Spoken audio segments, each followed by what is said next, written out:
doctor with a mission during the pandemic.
In 3 minutes, we are going to start the program for the 27th National Press Forum of the Philippine Press Institute.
Starting in a minute.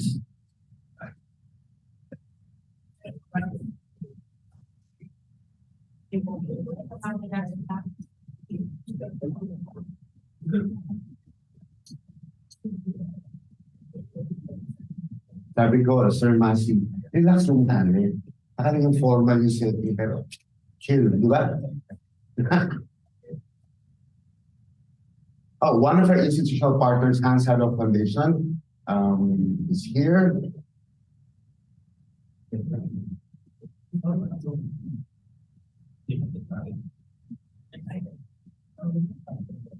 Here. Please rise for the invocation and remain standing for the singing of the Philippine National Anthem.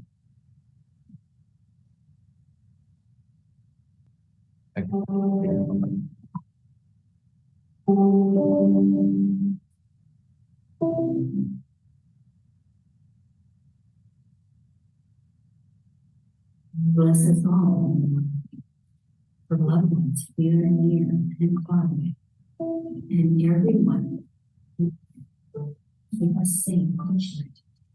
The homeless who have no place to stay, those who are suffering in any way, the dying, those who are and all who need God's mercy. Keep us safe.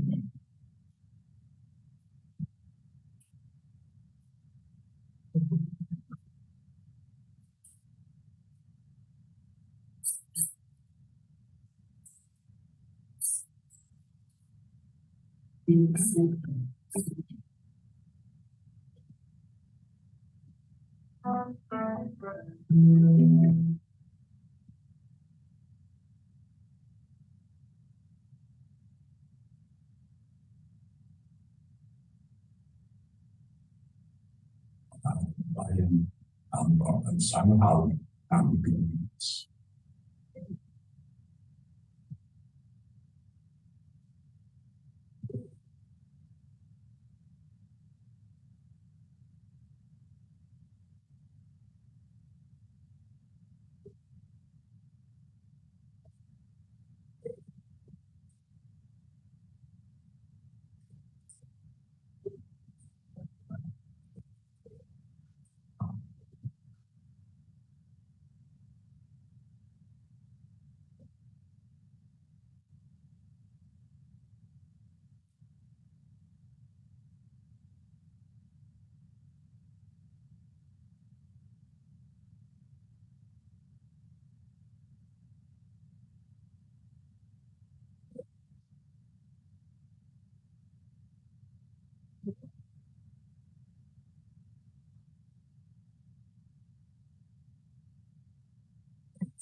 Please take your seats.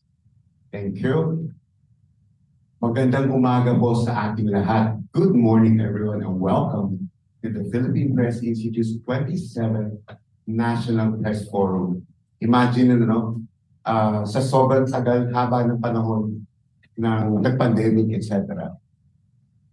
Nagkaroon kami ng time to do an introspection of sort para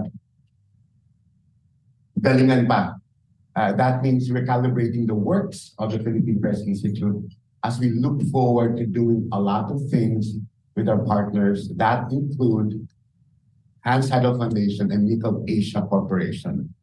Marami nangyari, but here we are again, and we'd like to thank the members of the Philippine Press Institute and our guests from all over for taking heed of invitation. Ladies and gentlemen, I'm proud to present to you the members of the Philippine Press Institute, starting with Mindanao. Please rise to be recognized.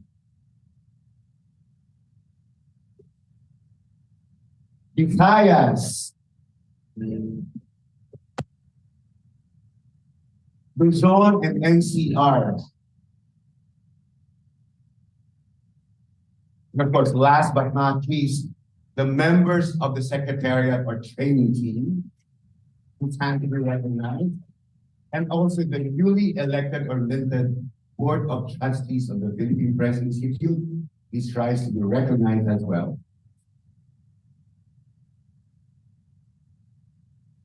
To officially open our National Press Forum, please welcome the Chairman and President of the Philippine Press Institute, also publisher of Manila Standard, Mr. Rolando Rolly Estavillo.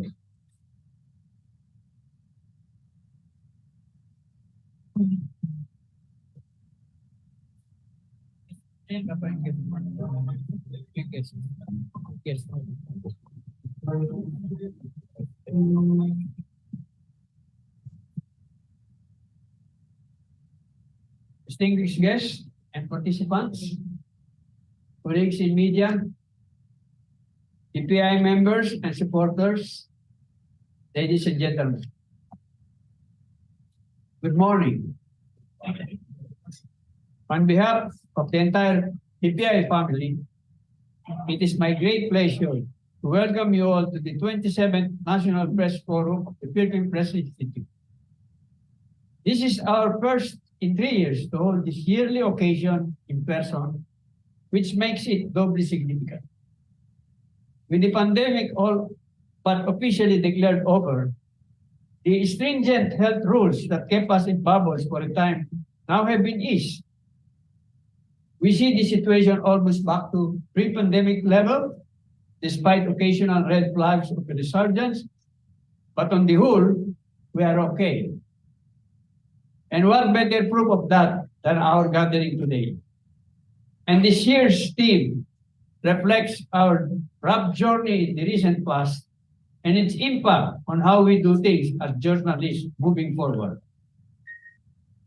We are fortunate to have us today our keynote speaker, who will be formally introduced later, to provide us with a deeper understanding of where we stand right now and how we can take charge again of journalism post-pandemic amid the onslaught of the new media. Veteran journalists and personalities from the academe will share their insights as well. Joining us virtually and in person are representation from various spectrum of society. Thank you all for taking the time to be part of this event. Given this wide range of participants, we can anticipate a lively interactive dialogue during the open forum. Your deliberation focusing on the new realities in media is most timely and significant for us all in the industry. Everyone knows how hard we had been hit by the economic decline triggered by COVID-19. But the pandemic also accelerated and pushed journalists and news outlets to adapt digital technology. That shift in media world has brought about new challenges, restrictions, and innovative storytelling approaches. Technology and social trends are driving changes in how and where news is created and consumed. These changes have had an impact on the way journalists operate, namely enabling them to work alone or remotely and become independent content creators. The new norm in reporting is sharp social media and digital skills.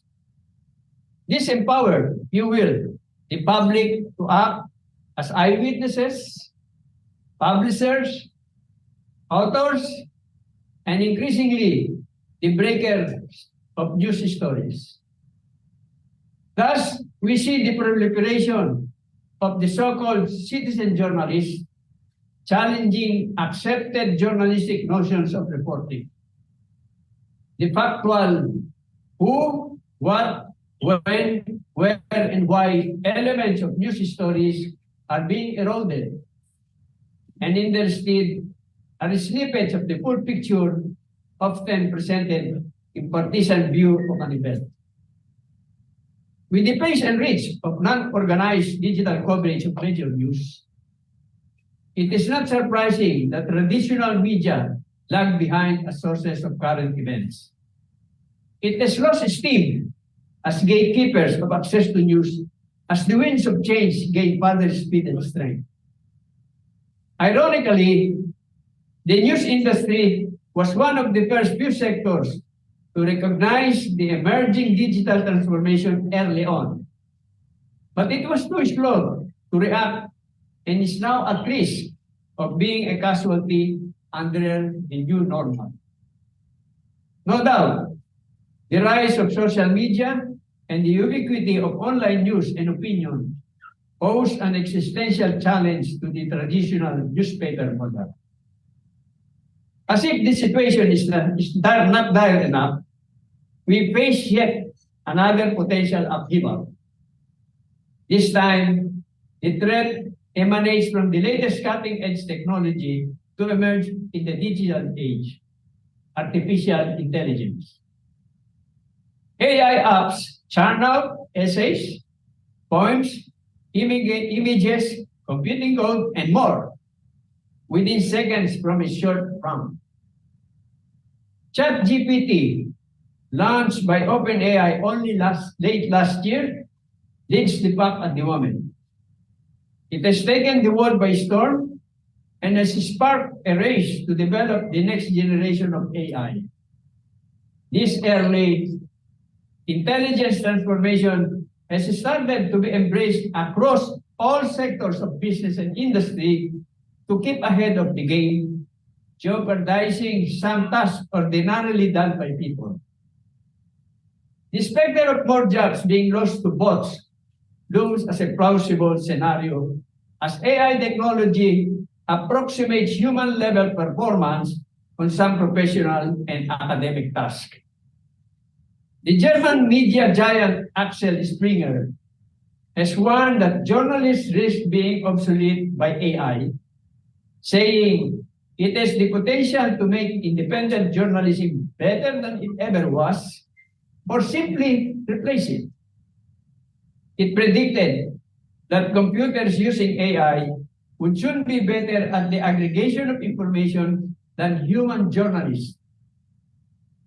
In India, AI journalism has already sparked concern after a local news channel unveiled a bot named Sana to present daily news updates. It has been described as brilliant, gorgeous, ageless, tireless, and gets no pay. Russia and China likewise have their own bot news anchor. It won't be long before others follow suit for efficiency and cost savings. In what can be considered as a bold test, NewsGPT, the world's first news channel to run content generated entirely by AI, was launched just last month. Ladies and gentlemen, what does this tell us? This tells us that we are in the cusp of a technological watershed in the order of magnitude greater than anything the world has ever seen. That the advent of AI, for better or worse, gives us a glimpse of endless possibilities.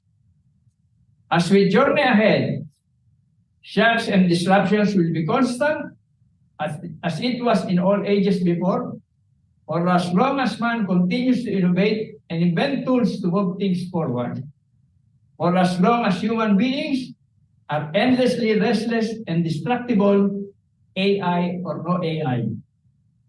So, how do we see the future evolving? Elon Musk aptly puts it in one word: weird. Thank you, and have an engaging fruitful session.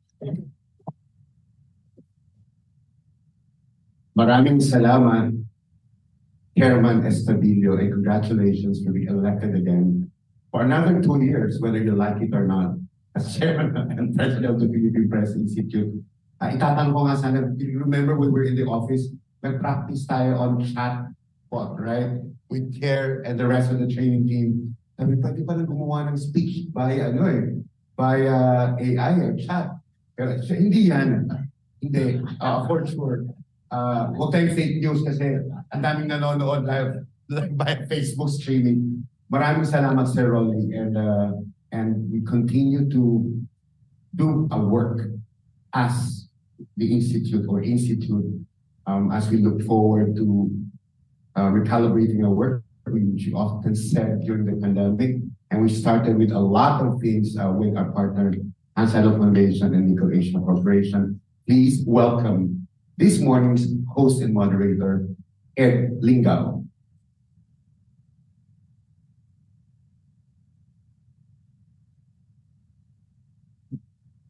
Good morning.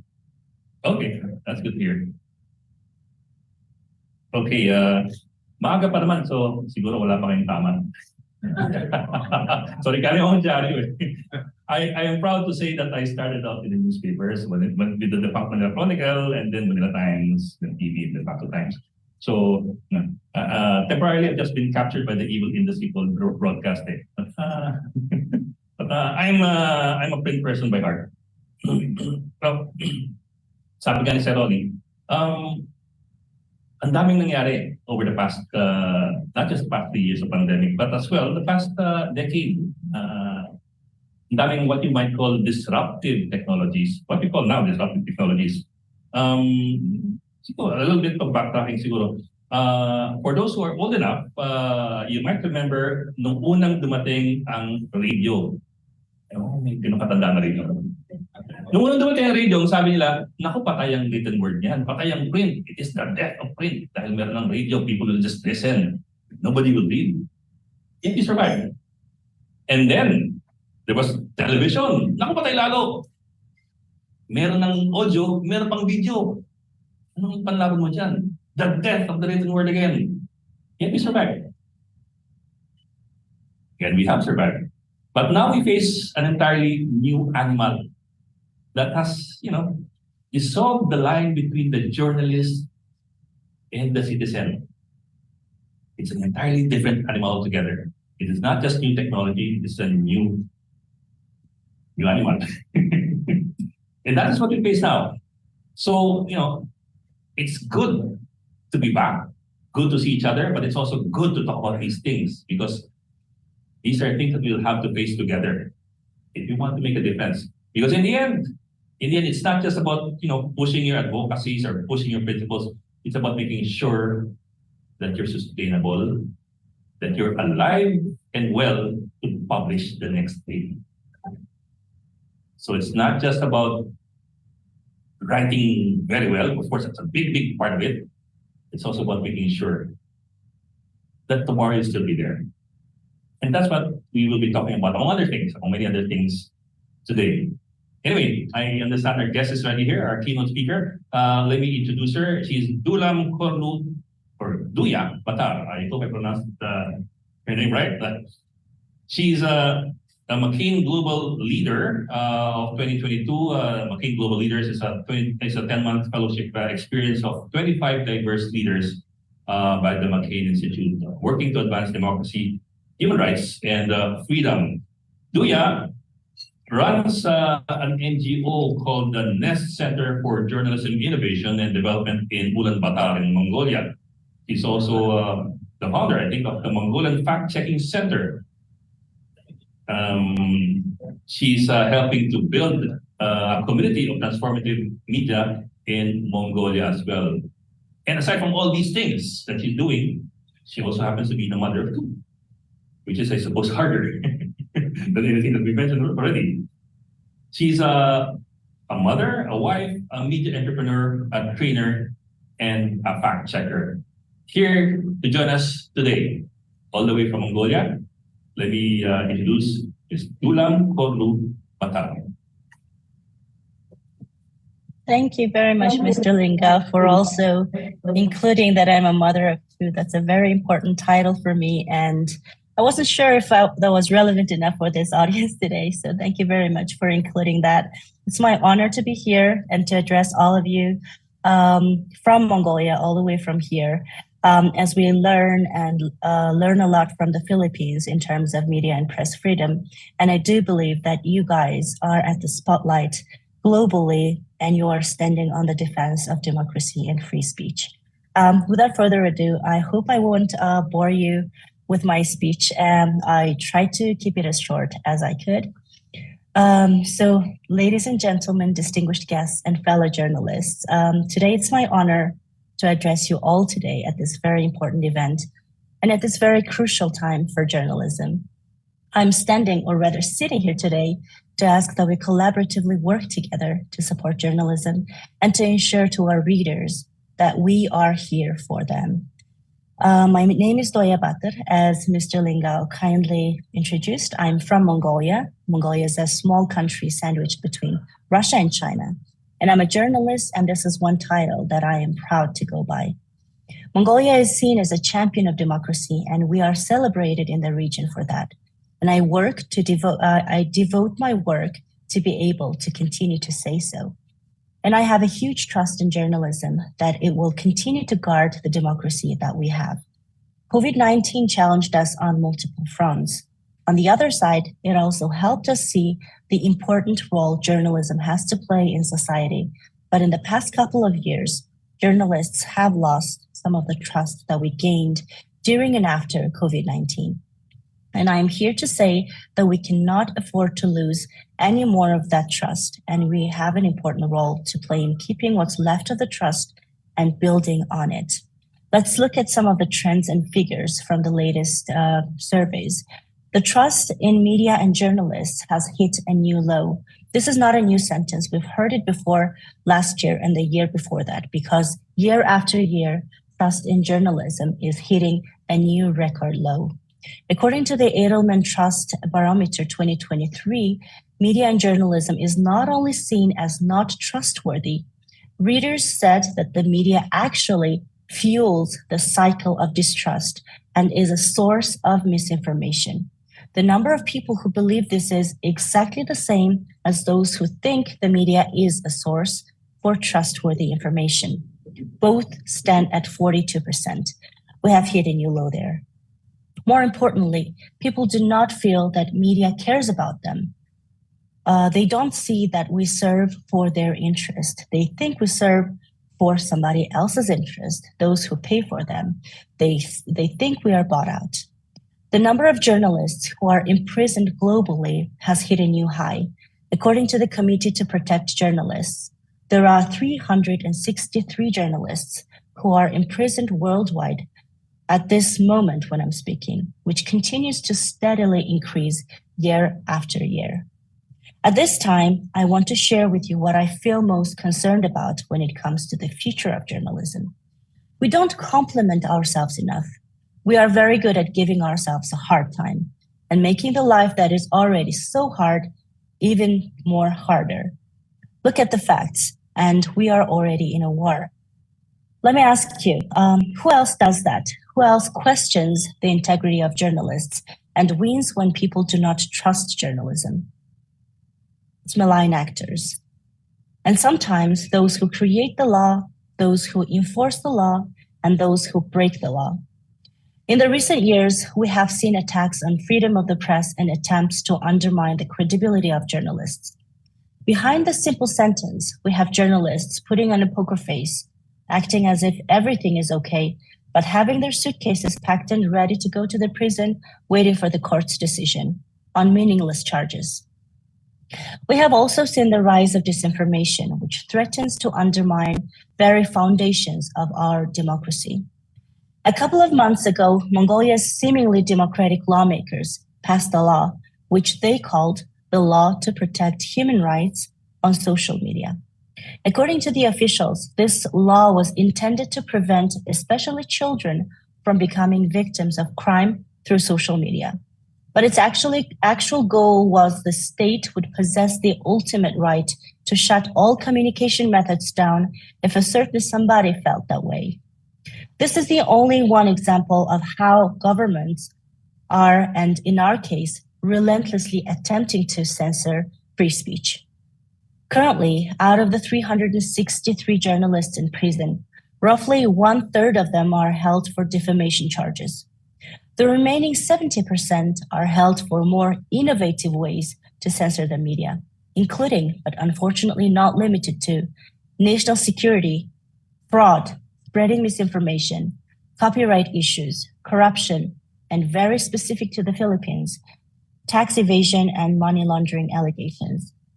Such legal cases against journalists and their newsrooms cost them money, time, energy, and willpower. They use other methods like taking away their licenses to operate as a business. As international pressures grow on authoritarian actors, governments are less likely to pursue costly methods such as imprisoning a journalist, but rather taking measures that make it impossible for us, journalists, to carry out our everyday operation. The threat against journalists and media to hush us down has never been this great. And now is the time when we need public support, the public's trust the most. But we tend to add to those who discredit journalism to discredit us further. We must all do our part to support the work, support and protect the work of journalists. We must demand that our leaders respect the freedom of the press and provide journalists with the resources and support they need to do their jobs effectively. Journalists now need to work together to prove to readers that we care about them and that we go above and beyond to uncover the truth for them. This starts with patting ourselves on the back and explicitly, shamelessly saying that we excel in what we do and are needed and we are essential. The power of journalism lies in the ability to bring truth to light, to hold power to account, and to give voice to the voiceless. But if we ourselves are voiceless, if we are taking away our own voices in the form of demanding more from us, then who will lead the fight? Let us all hold the line together, win the trust back, and stand firm against malign actors to protect the integrity and reputation of journalism. Thank you very much for this opportunity, and good luck for the forum.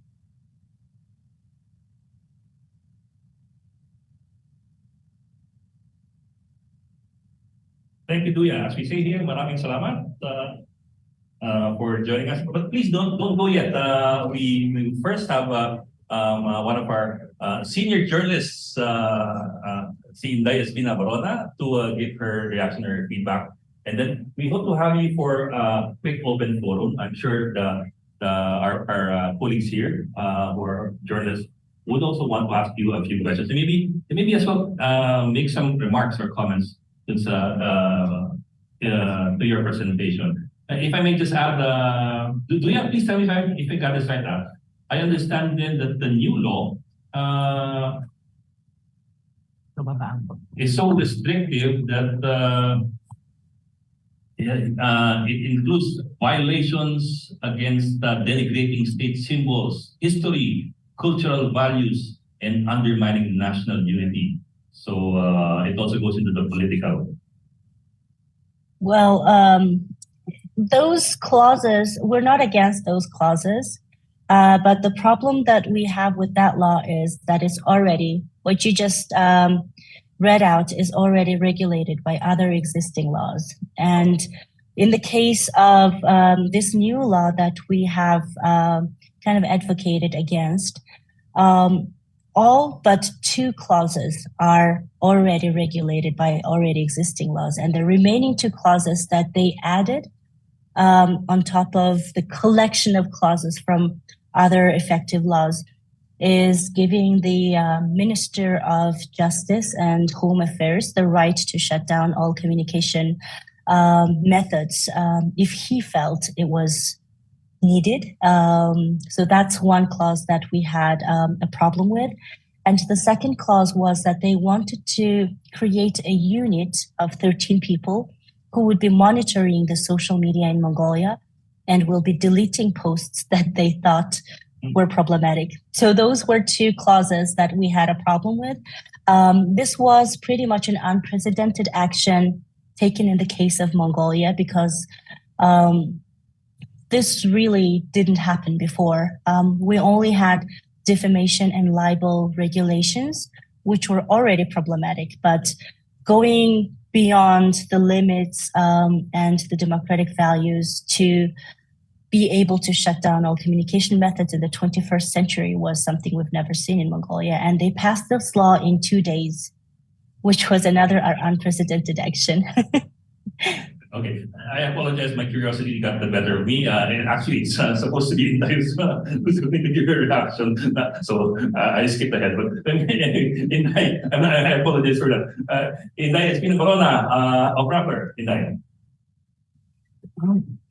Thank you, Leah, for giving us insights into not just how press freedom is being attacked in Mongolia, but across the world. And I think listening to that tells us that while we may have different systems of government, different cultures, many of us journalists worldwide are united in the sense that we are all under attack. Now, in the Philippines, of course, we have just emerged from 6 particularly brutal years under Rodrigo Duterte. Let's not try to sugarcoat that. For many journalists, if you listen to them, we look like newly freed, battered domestic partners trying to rebuild lives after years of abuse. And that's exactly what happened under Duterte. But also, perhaps when we talk about losing the trust of media, losing the trust of the public in media, the how may be different these days, and I'll tackle it briefly in the Philippine context, but the why isn't that difference from past decades or even from centuries of press struggles. There is a reason why freedom of the press and freedom of expression are enshrined in democratic constitutions worldwide, including our own 1987 Constitution. It is because these 2 rights, when exercised, are the best guarantees that states and powerful interests will also try to comply with all other rights enshrined in these constitutions. And this is also the reason, of course, why we come under attack. When these rights are seen as obstacles, obstructions to what powerful interests want, as the past 6 years have shown us, then these rights come under attack, and necessarily press freedom, which protects these rights, which reports on how these rights are either respected or violated, comes under attack. It is the how that has made the difference. Fast changes of technology that I'm sure everybody here knows about improved exponentially the capacity of powerful interests in and out of government to attack media. It has also given governments a reason to create new ways of censorship of repressing media, including the new anti-cybercrime laws. We remember that a long time ago when we were fighting against the anti-cybercrime law, we were told not to worry because the government then, which claimed to be democratic and liberal, said you have nothing to worry about. But governments change. And if the laws are passed, malign governments can always expand and, as they say, create lawfare out of these laws. And even now, in the Philippines, we have 2,000 plus cyber libel complaints and cases in the country. Prosecutors are moaning because their decks are loaded with anti-cyber complaints. And for many of them, including independent journalists who really don't have lawyers, corporate lawyers to back them up, or the financial resources to battle these cases, they and ordinary citizens are really under, hard up because of these cases. The prosecutor says everybody and their mother are filing cases, or cyber libel cases, because it's easy and libel, even before it became cyber libel, as one in the Philippines, is one of those curious laws where the burden is on the defendant, not on the complainant. Okay. Under Duterte, there were 230 attacks against journalists. Under the new president, who has yet to froth at the mouth against the media community, which is good, there has been 53 attacks so far. It's only been a year. I will leave it up to Jonathan of the National Union of Journalists to explain more on these cases. But when the new president doesn't curse at us, there's a benign neglect that happens, and many. It's constant. When I said earlier that freedom of the press is always connected with other rights, we can sense this. Attacks on activists are again increasing. They are not full front in the public eye because they don't use social media that much to attack activists, not in the sense that the Duterte people and Duterte himself. But I will cite a case in Baguio City. The Baguio City Council has just told both the military and the PNP to stop their trainings in schools because it has been clearly red tagging. And they've had a captive audience of vulnerable students listening to them. So it has been that bad. It has gone out of social media, so we may not see it, but it is creeping definitely across the country. So that's something that media, us, need to watch out for, because when attacks like this start going up, definitely it's a pattern in our country. Attacks on media will follow. But let me talk about how to rebuild trust in media. There have been, we have known that, we have seen lately that attacks on social media have relatively gone down because primarily the vast disinformation networks that used to attack us have been taken down also, not because of the goodness of Facebook, but because of the incessant campaigns by citizens groups that value freedom of expression and who saw that social media platforms were being used by those who attack our rights, okay?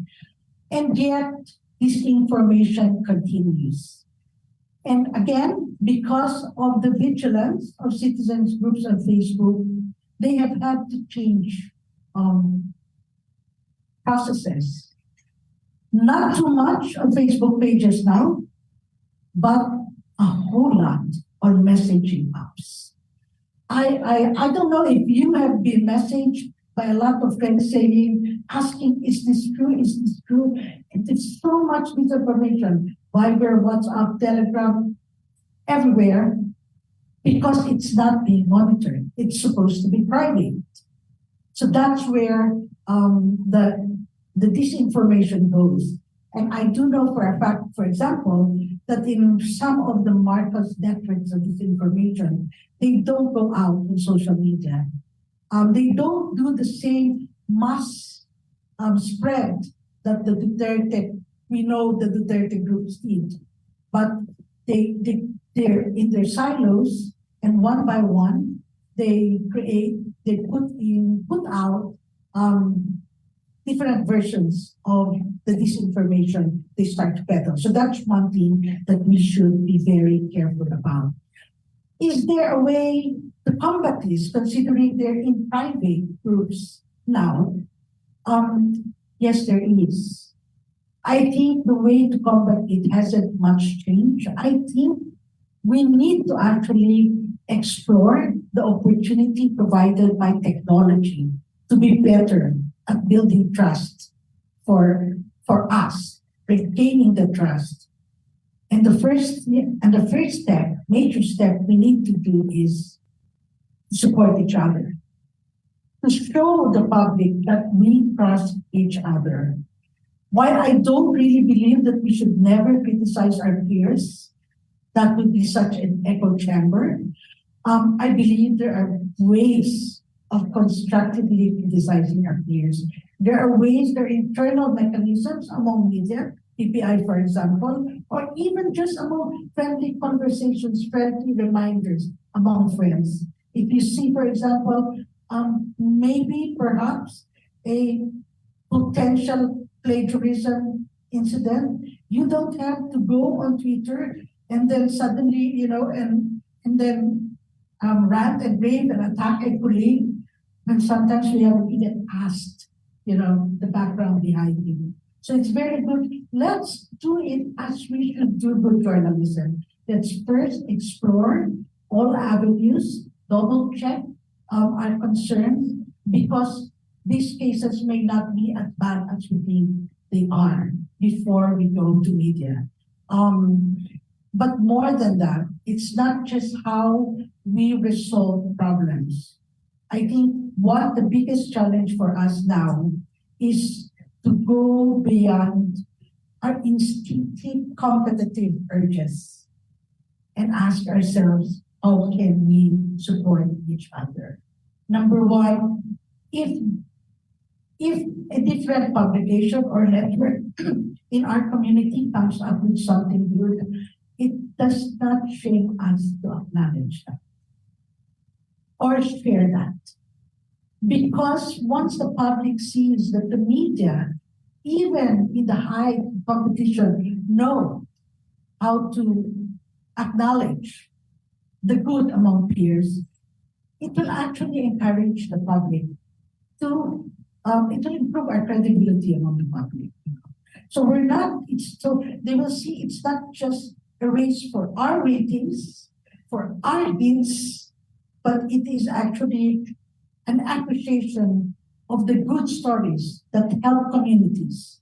And when they do that, then the public will start following. I mean, why should we expect the public to trust us and to share us if we cannot even do it to each other? I've always thought that the best accolade I can give is to share a good story by colleagues in other outlets. And I think that should continue. But more than that also, as we face, the pandemic years really brutalized our outlets, let's face it. We can do something. It's a cliche when I say, one man, one woman stands alone and is vulnerable to attacks. But let's say in a community where journalists are more vulnerable, the answer may be in all of us collaborating on a story. We've seen the huge worldwide stories, great investigative stories that make us sit up, and say, that's the way to do it. There is no reason why we can't do it in a smaller sphere in our communities. Because really our communities, the problems that we face are the same across the country. And indeed, I think PPI is in the best position, and I've seen some work in PPI where they can encourage collaboration among community press in stories that will make citizens sit up and see the broad scale, the impact of problems in our country. Because the problems that your community suffered, I'm pretty sure, are suffered elsewhere in this country. And when things are too hot, that your journalists may have a hard time penetrating, we can exchange, not just technology exchange, but also reportorial coverage of exchanges of assignments. And I think PPI, more than any organization, because you are an organization of owners, I think is in the best position to do that. So it's not just protecting the people in your community press, it's also an avenue to give more impactful journalism to the country. In a world where, as Ed says, the AI bots are increasingly taking over a lot of things, when we used to chase after breakthroughs, during the rise of social media, which really opened up to us a lot of witnesses. I think right now is a perfect chance for us to go back to traditional journalism methods, to go deeper into a subject matter, because to go for the human factor, because where we are, where the community press is, no AI can ever bend. This is the best time to regain the trust, and that trust can only be regained by real, breathing journalists and community press who are there for the eyes and ears, and who should be the eyes and ears of this country. Thank you.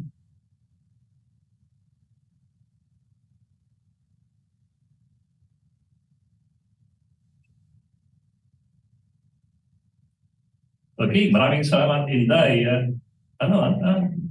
That's a very interesting proposal. We learn to trust each other before we expect the public to trust us. We learn to share each other if we expect the public to be sharing our stories. I know it seems to go against traditional urges na parang labang ko yan eh. I'm sorry, that's my competitor eh. Why should I help him out? But in the end, it should and could help all of us to move forward and advance. I'd like to go back to you before I throw the mic to the public, to the viewers and to the participants here. You mentioned the need to rebuild the trust in media that's perpetually under attack. Perhaps you could give us a firmer grasp as to what your ideas are in terms of rebuilding this trust. How do you think we can operationalize the proposal? Let me start off with that, and then I'll throw the mic to the public. Thank you so much for that question, and thank you very much, Inday. I really appreciated hearing and you mentioning about competition versus collaboration. There's an understanding. This is also to answer the question as well. There's kind of a new phenomenon. It's not really new in the management or like business as usual, but there's a new trend that's competition. I used to run a newspaper, a daily newspaper, which was circulated only 4,500 copies every day, which is very, very small. And the competition among newspapers in Mongolia is very brutal. So there was no thinking of collaboration in the Mongolian business landscape where you're trying to survive and keep your newspaper going.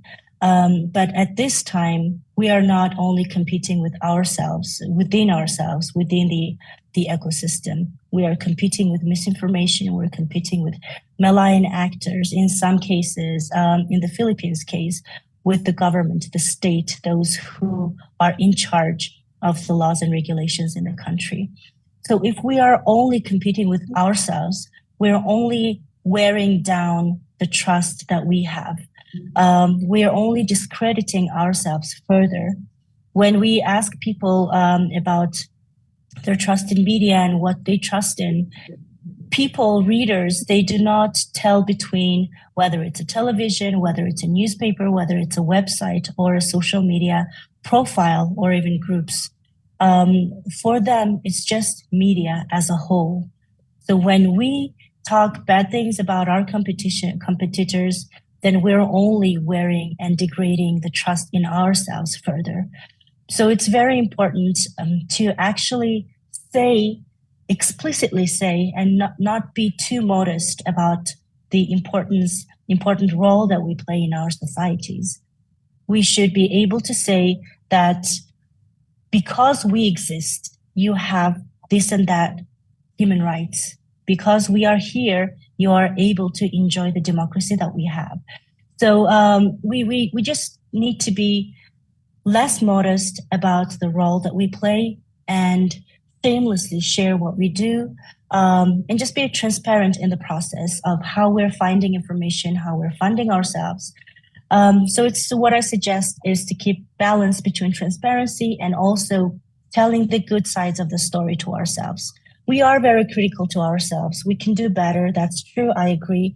But we can just keep those conversations within our newsrooms and try our hardest. And when we talk to the broader public, I encourage all the media people, all the journalists to share what we are able to achieve with the public. So that's pretty much what I suggest. But let me be the devil's advocate here. And I'd like to address this question to the both of you, Tuya and Itay. Devil's advocate, okay. In trying to encourage people to trust media, including your competition, what if you end up building your competition better as a competitor than your own institution or organization? In other words, what if people start trusting your competition more than you? I mean, that's a natural question, I think, of anybody in this competitive business, because generally you want to have more eyeballs for your own organization. Okay, right. Yeah. Sorry. Honestly, I think that we've started doing this.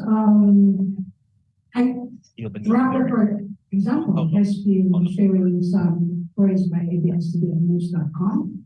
And in the same way, I think it started actually with the fact-checking networks, because when you're fact-checking, you want as many people to see your fact checks. So you can just limit a fact check story to your publication. I think the collaboration started with the fact checking thing. And so that's when different publications started publishing the fact check articles of other publications. So that's one step.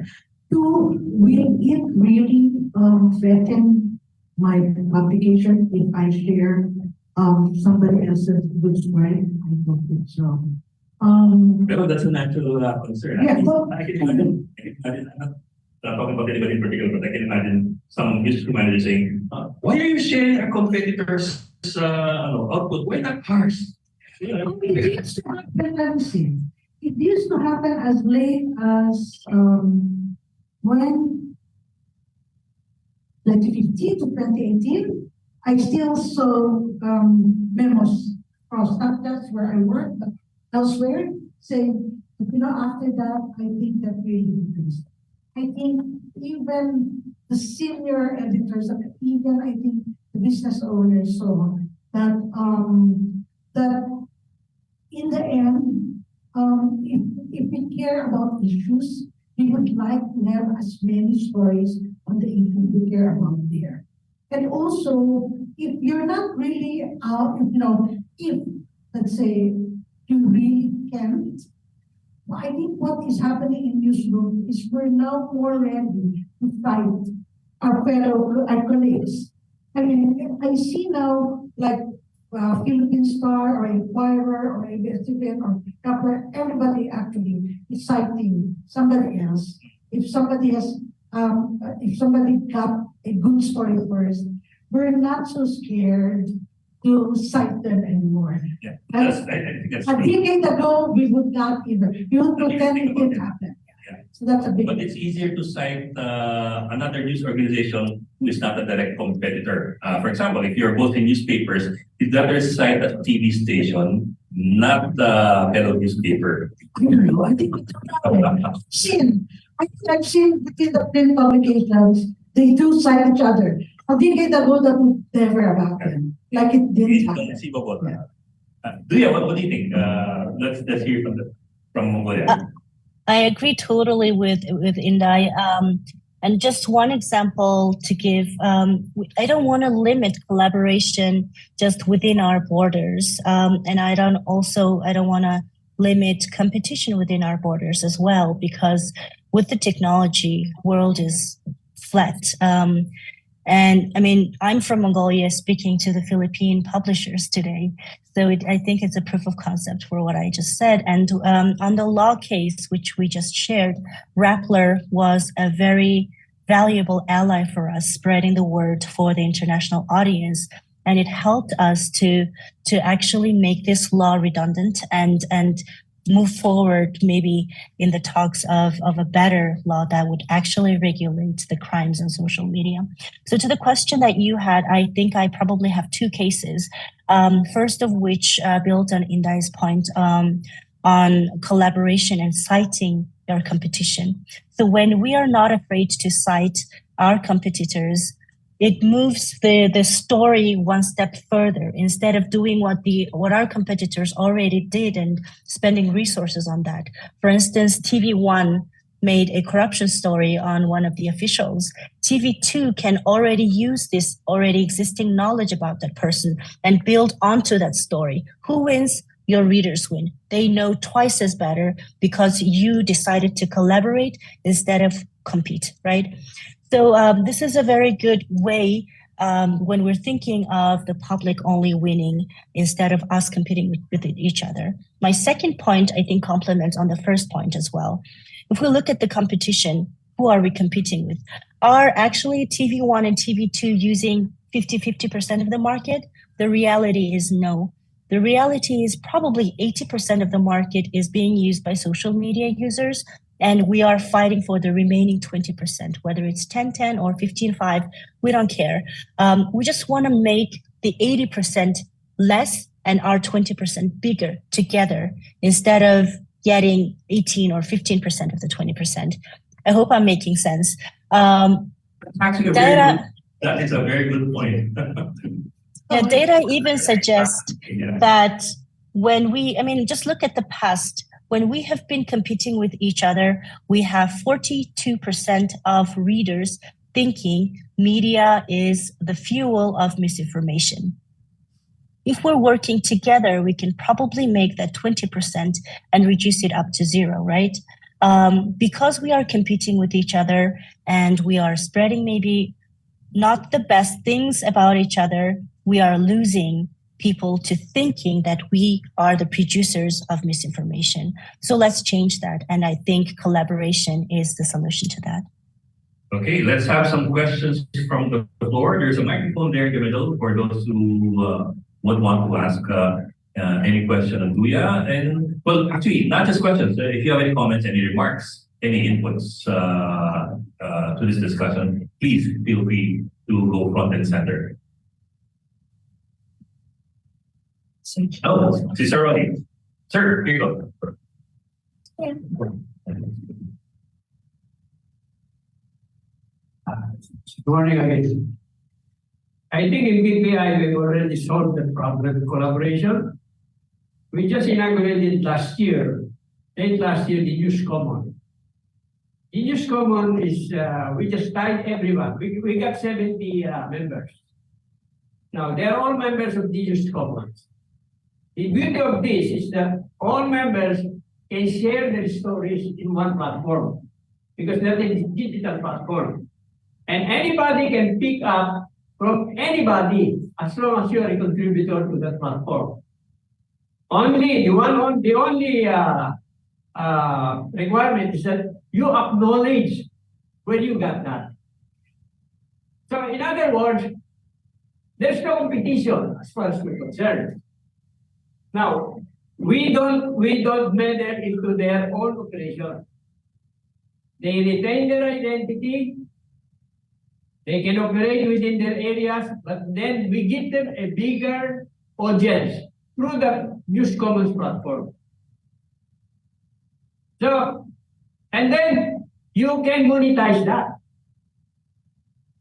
You can monetize it.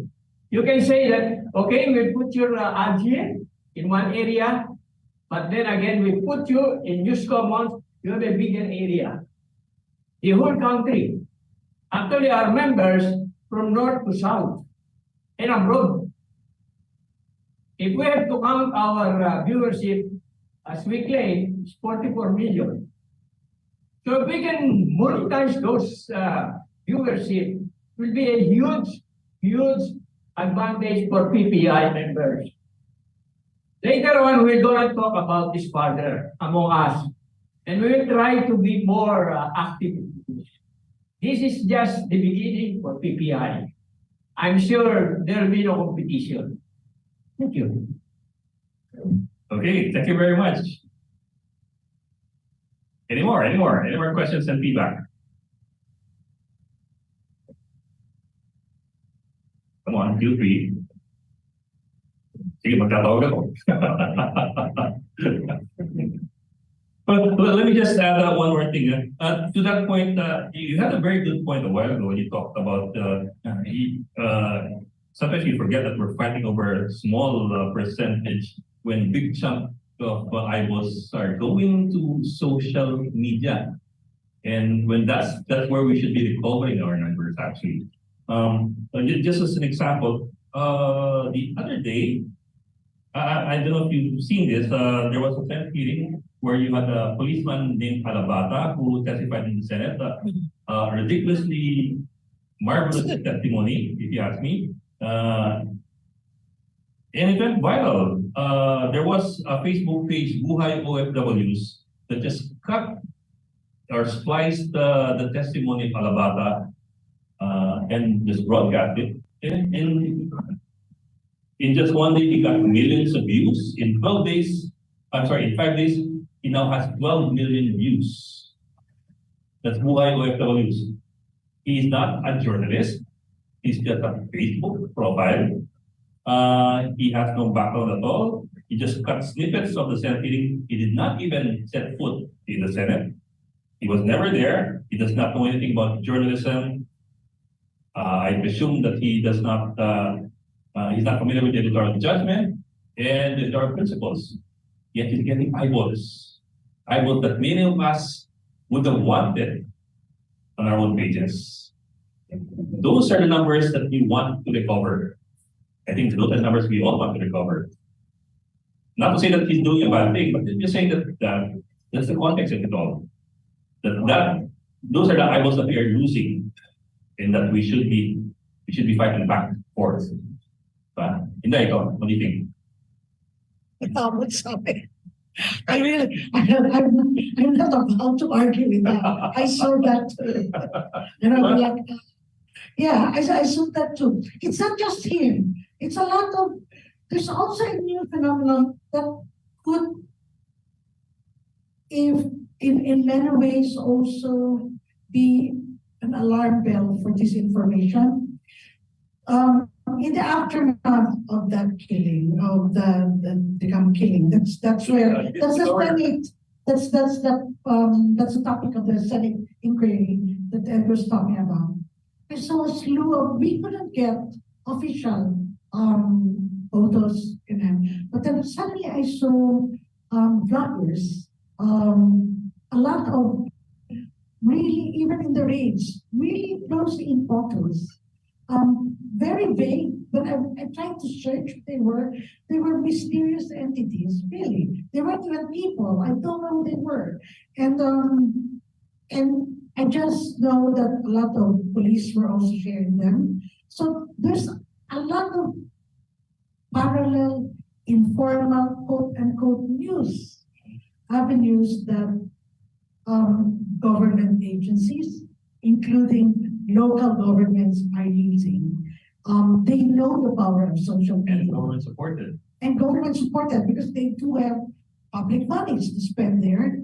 And in many cases, local governments have transformed their information offices or put a parallel news offices that actually are not used because they only carry one view, and that's the view of the ruling local government official. So those are areas that we should watch for because those news outfits are really spreading throughout social media across the country. And I think that may be happening elsewhere too. But what about in Mongolia? Do you have that same problem? That's very true. Media is losing significance as a medium to disseminate information, and many people are turning to social media for their information. A year and a half ago, we did a survey among digital users, and more than 70%, 75% actually of them said that they think Facebook is their primary source of information and news. So that was a very surprising data for us because we have more than 500 media organizations fighting for the remaining 25%. It kind of teaches us two things. First, we're not only competing within ourselves. Second, we can never continue to neglect social media as a very powerful tool to disseminate information because it's also taking part of our market share and it's reducing the revenue that's possible for us to earn. Another threat that I personally see from that trend is that our readers, although they are smart, they are most often kind of disillusioned to think that social media is run by professional journalists. So when they depend on social media, especially Facebook in Mongolia's context, they think journalists are producing it. And when they see misinformation on social media, they think journalists are producing it. This adds to the loss of trust from them for us. So it's very important for us to set ourselves aside from the social media and say, this is professional journalism and this is not professional journalism. This is just a random person posting their opinions on their Facebook private profile. So we need to do a better job of actually helping people tell professional media channels from just random people's. Okay, Iday. Just very briefly, and she's really right there. And I think PPI, Stabina Broly mentioned something, the News Commons. I've been reading there and I love that, by the way. And there's another thing. Many of these entities on social media are into breaking news or into the sensational, because that's how you get hits. So, and when I said kanina, it's in deeper stories. It's in more human-oriented stories that we can actually make a difference. Because that is something that other people still have a hard time doing. Because that takes, people on the ground, people interviewing, people getting into the lives of other people. And I think that is the strength of the community press. And because you're not so, some are weekly, some are, twice a week, we can have more time to do that. And at the same time, the News Commons can share these stories in other spaces.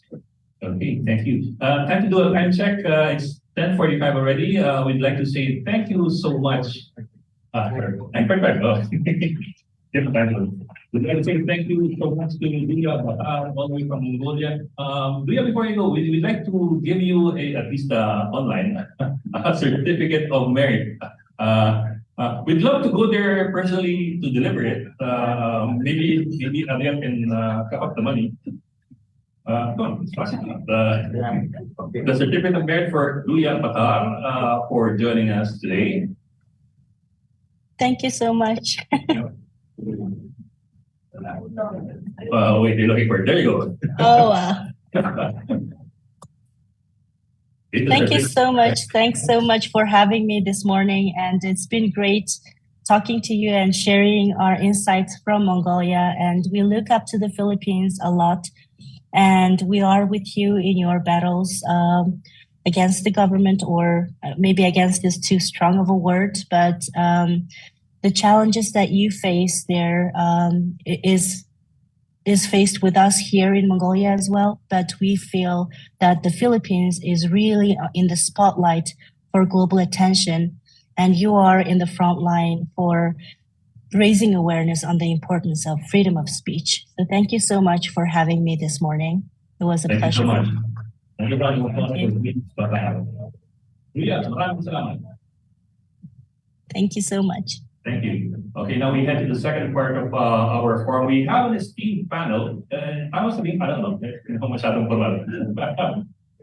An esteemed panel of colleagues who will join us today, this morning, here at the stage, to talk about all the challenges that we have faced in the last 3 years of the pandemic. All the challenges, whether it's got to do with health or with social media and all the other elements that have bedeviled us in the last few years. Okay, let me introduce the panel first. Each panel member will be given 5 minutes, thereabouts, 5 minutes, to give us some input on their thoughts. And from there, we will head on to an open forum. Our panel is composed of Nini Caballero, trainer and consultant of Women in News. Also, Felipe Salposa, the chief or the head of the UST Journalism Program. Francis Alan Angelo, the editor-in-chief of the Daily Guardian. And John De Santos, news editor of the Philippine Star, and also, of course, of the NUJP. Gentlemen, ladies, up we go. Okay, they each get 5 minutes. It's not a lecture. They each get 5 minutes to talk to us about their insights, to give us some insights. Taking charge of the journalism post-pandemic world, 5 minutes, and then we go to an open forum. I'd like to start off siguro with Ipe, because you do have a study. Let me bring it up.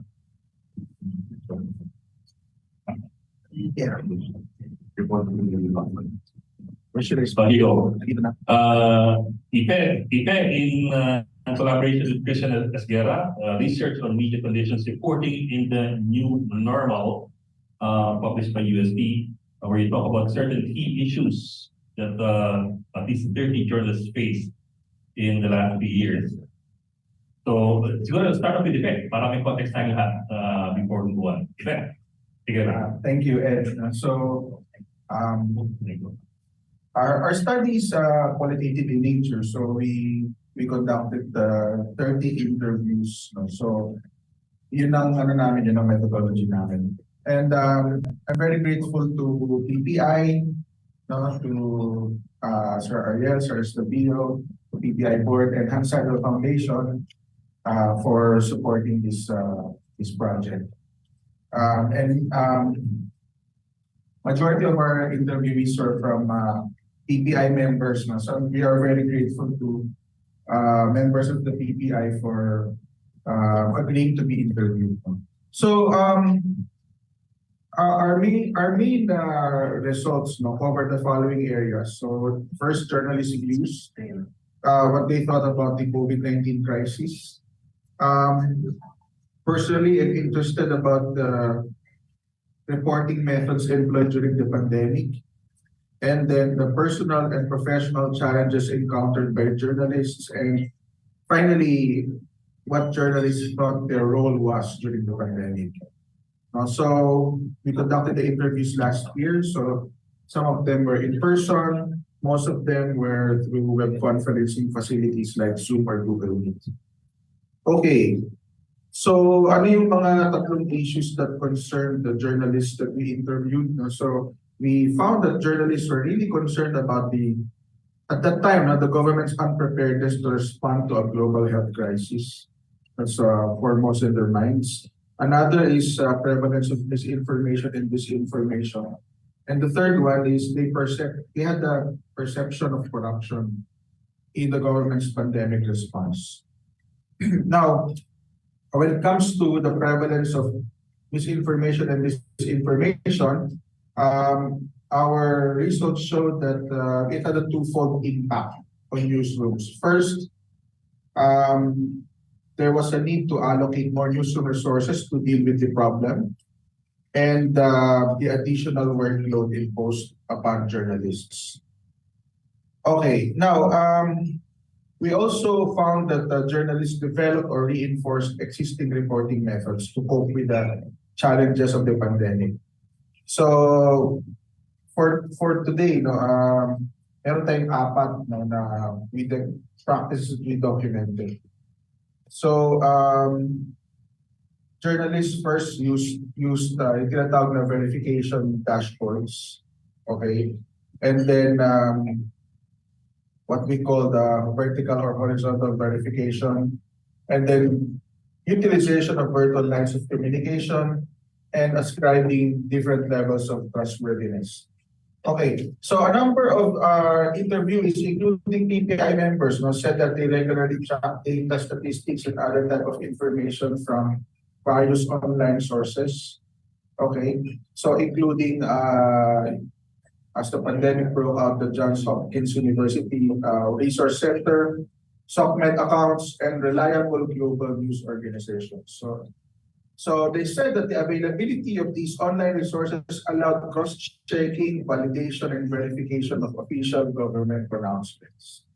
Okay, now journalists also found it imperative to check official pronouncements against official or field data and validate further using international data.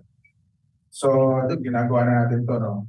So if the national government said that action was taken in an LGU, then verification needed to be done at the latter level and vice versa. If officials quoted international resources, verification needed to be done at the latter level. And then meron ding lateral cross-checking with other officials or relevant agencies. So we got the sense that the official was not necessarily factual, given the prevalence of misinformation and disinformation. Okay. Given the restrictions on mobility, journalists also developed virtual lines of communication with various resources, whether official or unofficial. So this became more accepted because perhaps we did not have a choice. In addition to the usual telephone or mobile phone communication, I think this is something that we need to explore further, how we establish best practices here. When we use direct messaging to talk to officials or sources, this became acceptable as a substitute to face-to-face interviews. Okay, earlier I mentioned about ascribing different levels of trustworthiness on sources. So journalists evaluated source credibility using two primary criteria based on our interviews. Expertise and motivation, balance vis-a-vis other sources.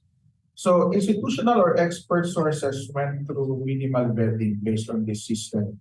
Okay, so we found a three-step process on determining the different levels of trustworthiness. First, ascribe credibility, validated expertise, and pangatlo, when the first to have been established, inclusion in the pool of expert sources. So actually, journalists kept tabs on the credibility and reliability of sources and determined whether these sources harbored their own political agendas. Political appointees to the government generally had lesser credibility compared with career officials. And the pronouncements of sources who had a record of publicizing PR talking points or spreading propaganda were subjected to more careful vetting. Okay. I'm going to move on to the challenges now. So the challenges that confronted journalists with the pandemic blurred the lines between the personal and the professional. And we found three major challenges: longer working hours, mental health issues, and fear of failure. So, as mentioned by previous speakers, the lockdowns took a toll on journalists. Many of them worked longer hours at home and often staring at blurred lines between personal time and professional duties, which were more or less defined before the pandemic.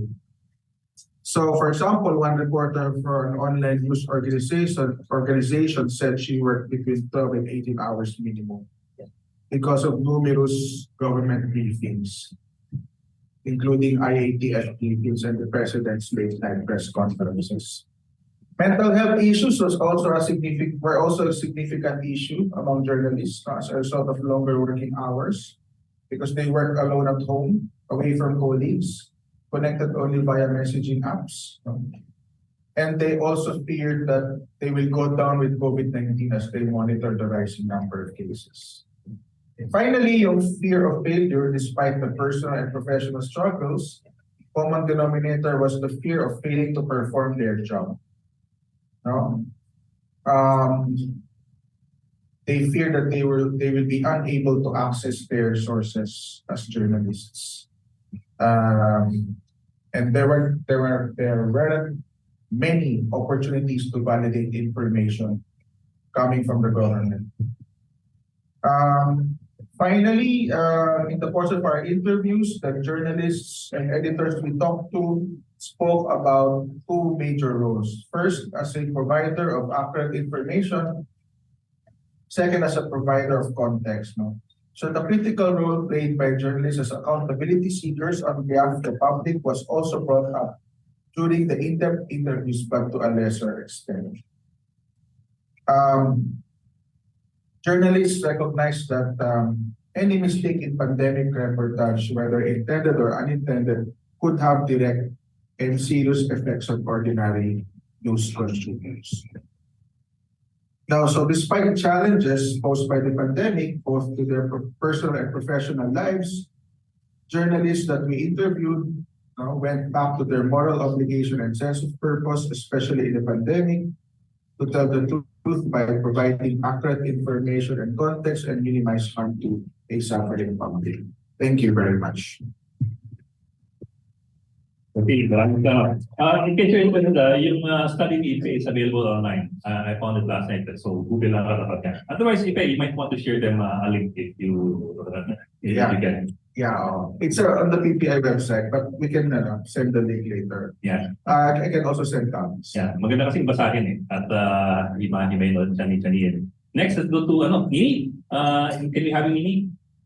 Nini, of course, Nini Cabero is with women in news, and I think she also wants to talk about the transition, how you transition to and how you successfully In the financial. go into the financial. Very important for all of us.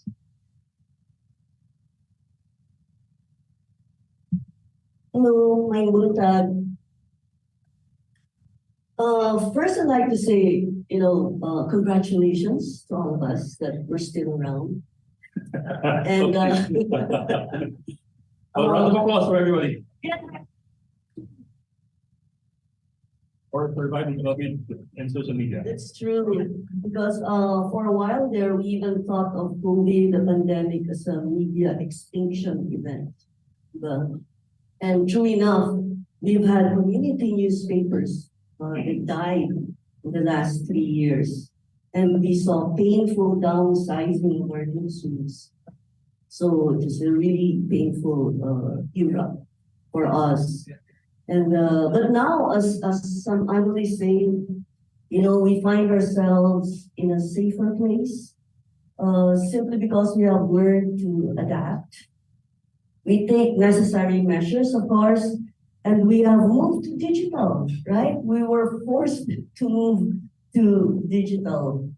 And while we're still struggling there, we know that, our audience has evolved, our audience has moved to online, and so we have to be there.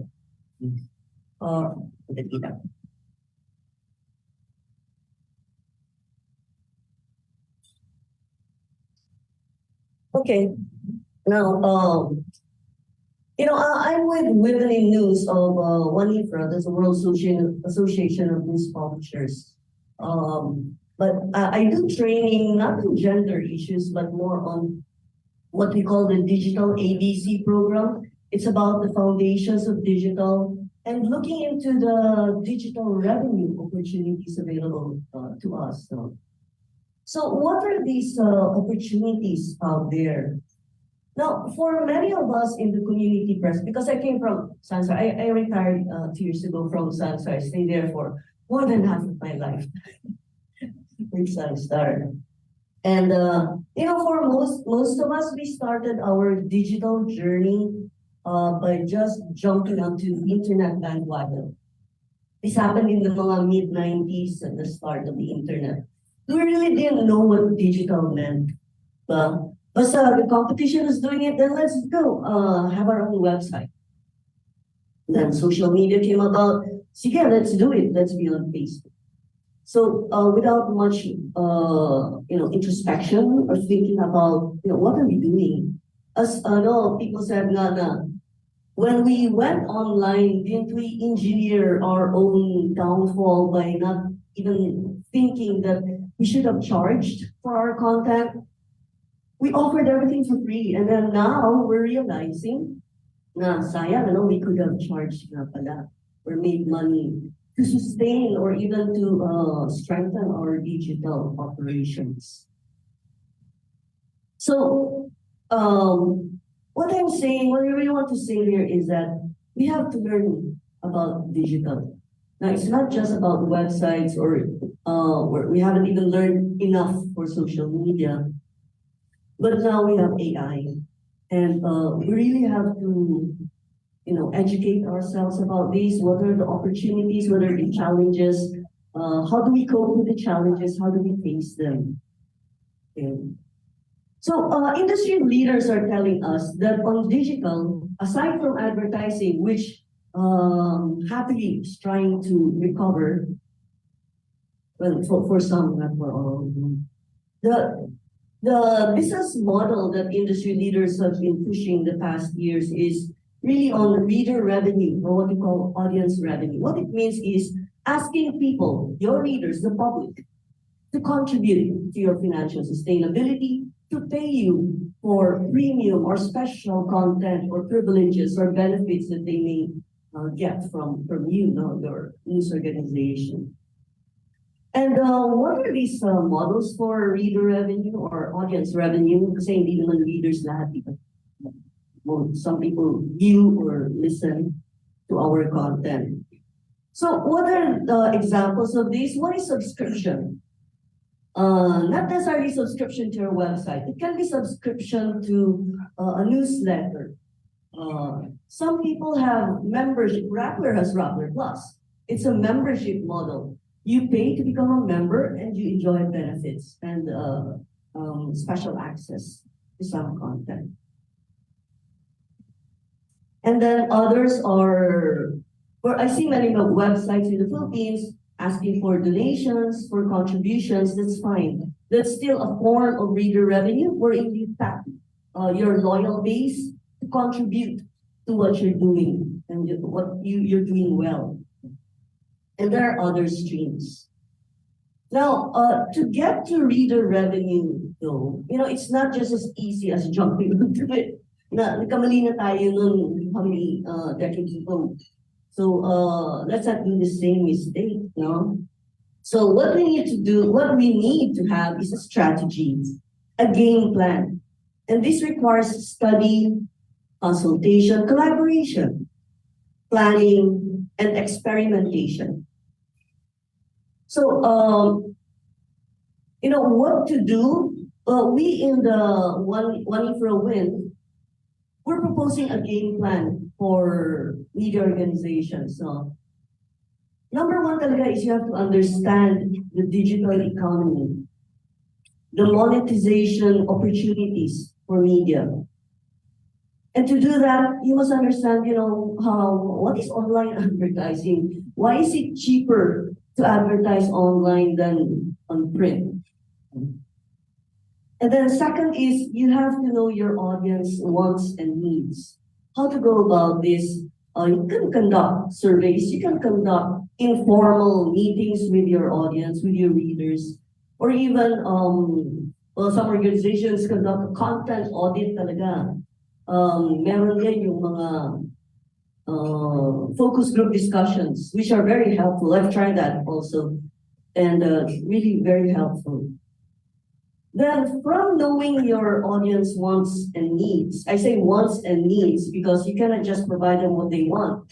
You have content on cats, dogs, flowers, so on, but we also have to provide them with what they need to know.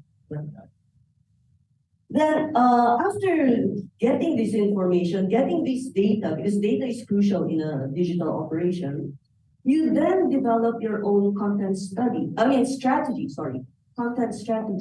What do you place on social media? What do you place on your website? When do you time the uploading or the publishing of such content?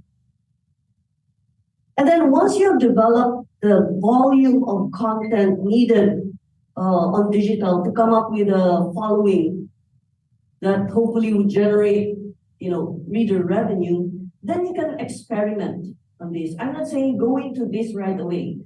Do small experiments, whether it's a podcast, whether it's a newsletter. It doesn't have to be a paywall right away to your website.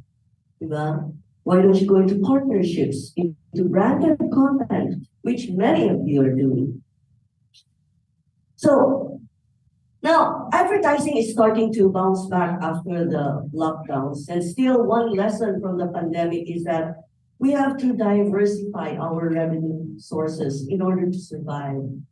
And so I hope that looking to the various digital revenue streams will guide us into taking charge of our journalism, which is the theme of our forum today. And it's time to move on from a pandemic mindset into an opportunity mindset, to look at the different opportunities out there. So that's it. Thank you. Okay. Na-imagine ko maraming tanong sa'yo mamaya about how to break it down. So, yun that. Who wants to go first? Si John o si Franz? Naturuan na. Sana naman hindi dahil sa edad. Hindi, sir. Okay, Franz, Daily Guardian. Yes, magandang umaga po. I think listening to Professor Ipes study din his discussion on possible business models. Ito rin yung mga bagay na we face more on the community level, community press, and how to, survive during and after the pandemic. Imagine when stopping your print operations. That's where the bulk of the revenues are, or where. Then you go solely online without earning nothing for months or even a year. That was quite a challenge, and minsan napapaiyak ka na parang gusto mo nang magbawas ng tao to keep the organization afloat. But we have to contend on how to, parang ibabalance mo yung operations. Okay, 1 week ngayon, next week, ikaw naman, para at least walang mawalan ng trabaho. And hoping that by the time the pandemic eases or we survive, everybody will go back to normal. And that's what happened. It also took a lot of sacrifice from most of us, from our owners, from our publishers. But at the same time, it also was a time for soul searching ng mga practitioners. Especially nung kumakalat yung misinformation about the pandemic, about the possible miracle cures for COVID and even other diseases. there were times na, maraming trabaho, but there were also times na wala kang ginagawa, nag-iisip ka, ano bang bukas natin mga journalists? Lalo na sa community. But during the pandemic and even until now, after when things have somehow eased and calmed down, marami sa community journalists yung sabi na we somehow felt our value again. Yung ating tawag dito yung may value pa naman pala ang community journalism, particularly in getting information. In our coverage of COVID was not just in Iloilo. We also asked information from Negros, from Cebu, even as far as Luzon, just to compare the situation. And then also learn from our colleagues and how they are covering things and what our problems and common problems and common concerns and maybe common opportunities. So somehow it was both crisis and opportunity. But right now, with things na bumabalik na to normal, napapaisip ulit tayo, okay? So magiging relevant pa ba tayo? Because we had a pandemic, then we had the elections. The election which was founded on the election more than 6 years ago. On how information is spread, social media, and the actors na, took charge, so maybe dominated the information landscape in the past election cycles, in the election cycles. So, well, we survived the pandemic, but there's always a question, okay, ano na tayo ngayon? Kasi nga, marami na tayong kompetensya. Sabi nga natin, we blurred technology, social media, blurred the line between, the traditional journalism and citizens journalism. As much as we have efforts to train our audience on how we do journalism, there are still those who capitalize and do their own stuff. They have their own business or pecuniary interest in becoming so journalists. So, ang punto ko lang pagkatapos nito, anong gagawin natin? We have challenges with AI, with technology. Matatakot pa tayo when we face the headwinds and, take advantage and use these technologies that are now the source of our fears. If we look at the mirror, matakot pa tayo sa mukha natin or baka pwede natin pagandahin sinas. So, at least, I think PPI, with its experience and achievements with News Commons, I think we can do more in harnessing these technologies, these concerns that, bring shivers down our spine. And maybe we can improve our current business models for us to survive without necessarily fearing these disruptive technologies and concepts that we are facing. So, yun lang po. Thank you, Francis. I think later we'd like to know how you guys did it sa Jeremy. Anyway, so let's move on to John. John, go naman. Hello. Good morning, everyone. Ano lang, siguro I'm legally obligated to say na news editor of Philstar Online. Siguro that's one of the offshoots of news structuring into the online space. No? So medyo may konting ngayon between brands. But anyway. Sorry. Para lang no, but so also since we're all in a hopeful mood though, I have to we have been monitoring and journalists in the Philippines actually have seen improvements in the media landscape, at least in the sense of medyo mas friendly yung environment natin ngayon, but that does not mean that the media sector is safe from threats. Since June 30, 2022, we have recorded 53 attacks against the press. These range from the killings of Renato Blanco in September and of Percy Valnobas or Percy Labi in October to libel cases, surveillance, red tagging, and harassment. The most common, and I guess hindi naman din ito surprising for a lot of us, that the most common type of incident is harassment. So that includes surveillance, verbal attacks, and yung mga ganun, parang pangilindak lang, at 15 incidents. But notable also is that there were 8 incidents involving libel and cyber libel, a crime that we have been calling to be stricken off our penal code for decades. Actually, we've also seen that during the pandemic, there was an increase in libel cases. But since we're talking about post-pandemic, we're talking about hope. We have to note also that the Supreme Court has acquitted Leo Lastimosa of Cebu in a libel case that was prompted by a column published in 2007. So yeah, it's a positive development.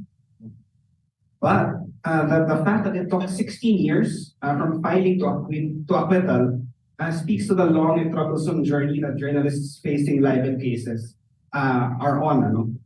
We're not, of course, saying, and I don't think any journalist would actually say that anything goes and that we have the license to be responsible in our reporting.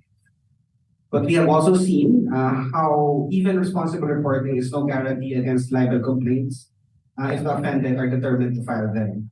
One example, yung libel cases against Darcy De Galicia and Noel Alamar, who were charged, who were filed.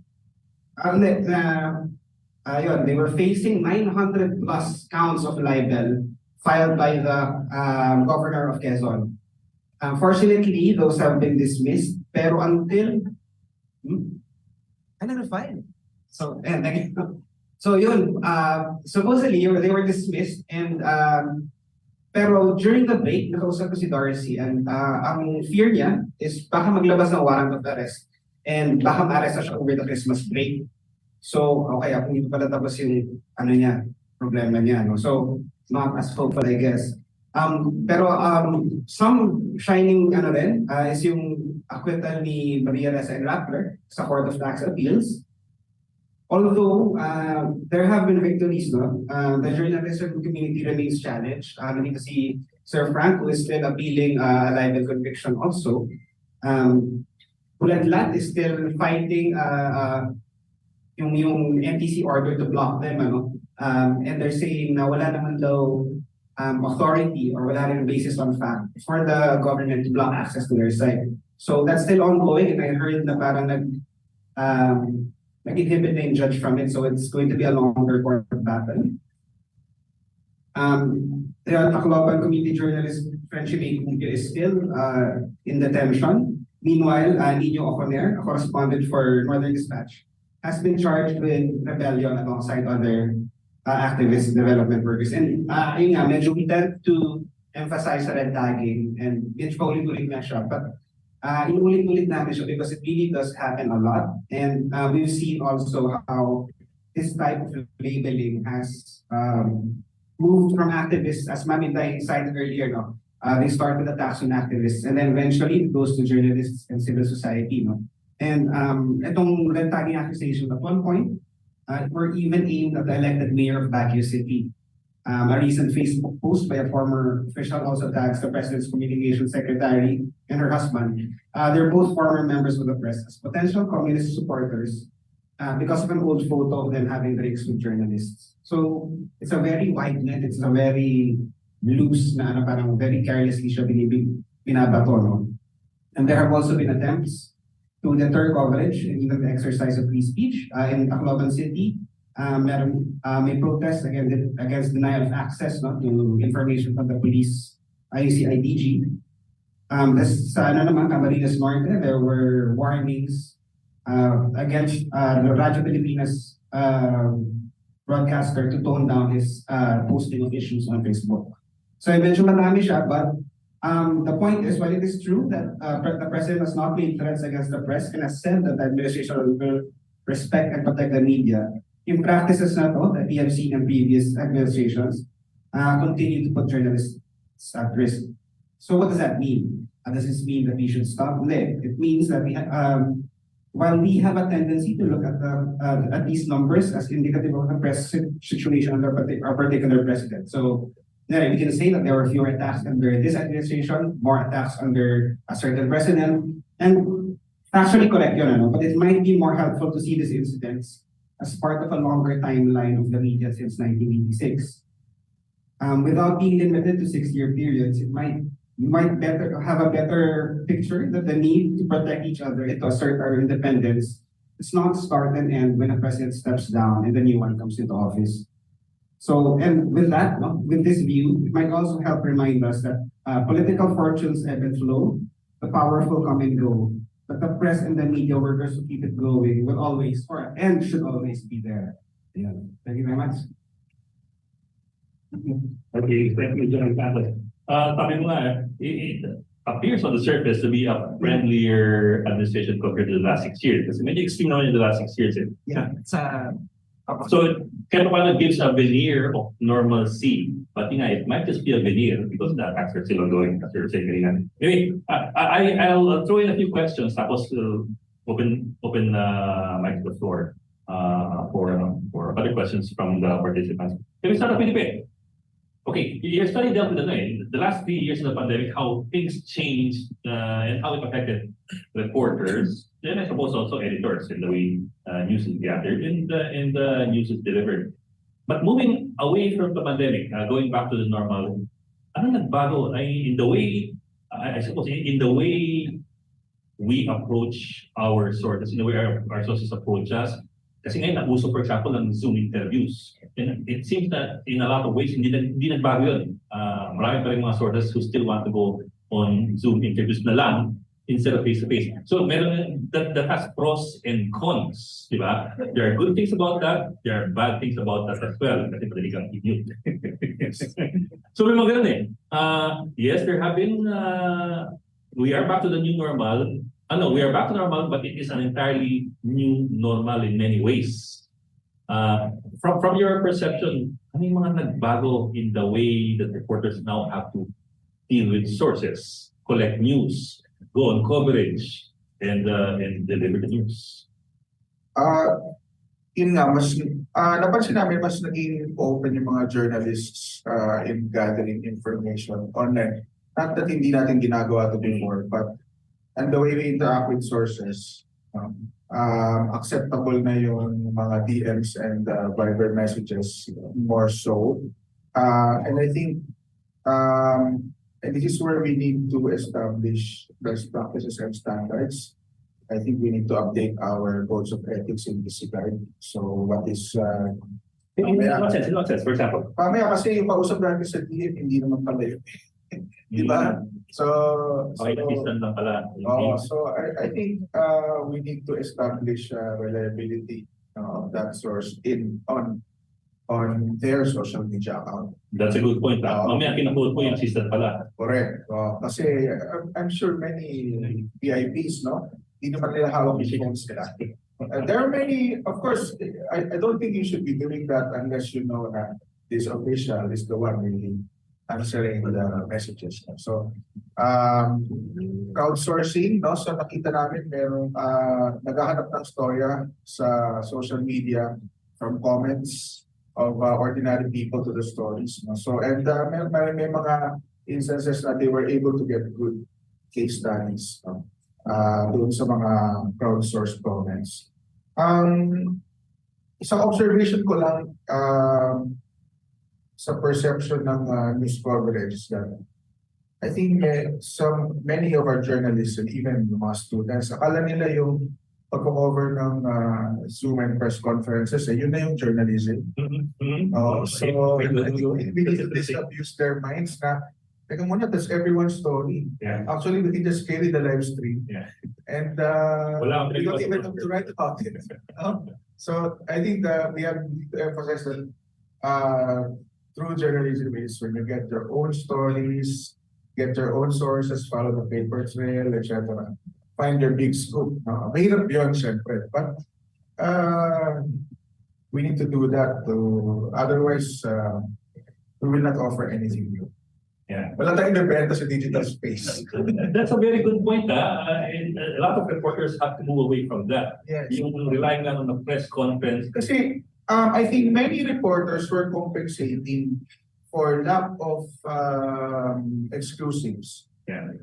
By covering 10 Zoom press conferences in a day. It's not healthy and it's not journalism. Saka nga wala kang pinag-iba dun sa Facebook page creators na mag-aggregate lang ng mga Senate hearings, tap, put them together, put it online, and I think yun na yung nakalimutan natin kasi puro tayo breaking news. Kailangan wall-to-wall coverage. Magagalit yung editor pag, hindi mo kinover to. Wala tayong ganito, sa kabila, meron ganito. I think we need to move away from that. Sino may kasalanan? I think it's a culture. Sa culture. Nabanggit ko ni David Rados ng book na We are also limited by our journalistic culture. And we need to transcend that. I want to push that further. Yeah. I want to push that further. Mahirap pinag-usapan ng kultura, medyo malalim yan eh. Oh, so what is it with the culture? We're tied with our own practices. Yung, I think nabanggit na to kanina, yung competition. If media outlet A comes out with something, media outlet B behaves as if that didn't happen, as if it didn't It never happened. It never happened. Sa TV, masyadong ganon. Sa print, If I don't have it on video, it never happened. yes. So sa US, mature na. So they quote each other, they attribute statements and stories to each other, and they collaborate more. And I think that is something that we need to do, especially in this digital space na wala namang masyadong restrictions as to cooperation and even resource and even the space that we will work on. But before I leave, before I move on, you also mentioned kasi in your study mental health issues with the pandemic. And I understand that kasi ikaw ba naman nanonood ka ng Talk to the People every day? Sorry. Every night. Every night. At abangan mo, di, ano oras na ba? Tapos kumunulat ka naman. Anyway, moving on. So, but, yeah, we're back to a new normal. How have we coped? No, let me rephrase that. Did we ever address the issue in the newsroom? In a limited way, there's this group of professionals who help journalists. But I think it's a problem that needs to be surfaced even more. To be able to deal with it, we need to acknowledge it. This our job. Kasi nasanay tayo na stressful talaga tong job na to. So, pag Reporter ka naman eh. reporter ka, mag-tiis ka dyan. Kaya na, pinili mo yung bubuhay na to. Pero actually, just like in any other profession, may impact sa mental health natin. I think this needs to be addressed at the outlet, at the level of the newsroom. That's also an attitude kasi or a stereotype na, reporter ka naman eh. Uminom ka na lang. Di ba? Yeah. Patuto kang mag-issue, something like that. Good excuse, di ba? Sorry. Are we on live? Are we live? Yeah, we are. Oh, okay. I shouldn't have said that. Okay. That's the word. Ikaw naman. Ang daming ano yan. Ang daming kung gustong i-erase kasi you had so many points as well. Among them, you know, it was a misconception, I suppose, to begin with, na going online for a news organization is not as simple as putting your story online as is, where is, tapos bahala kayo humabol. It is not like that. That was a misconception from the very start.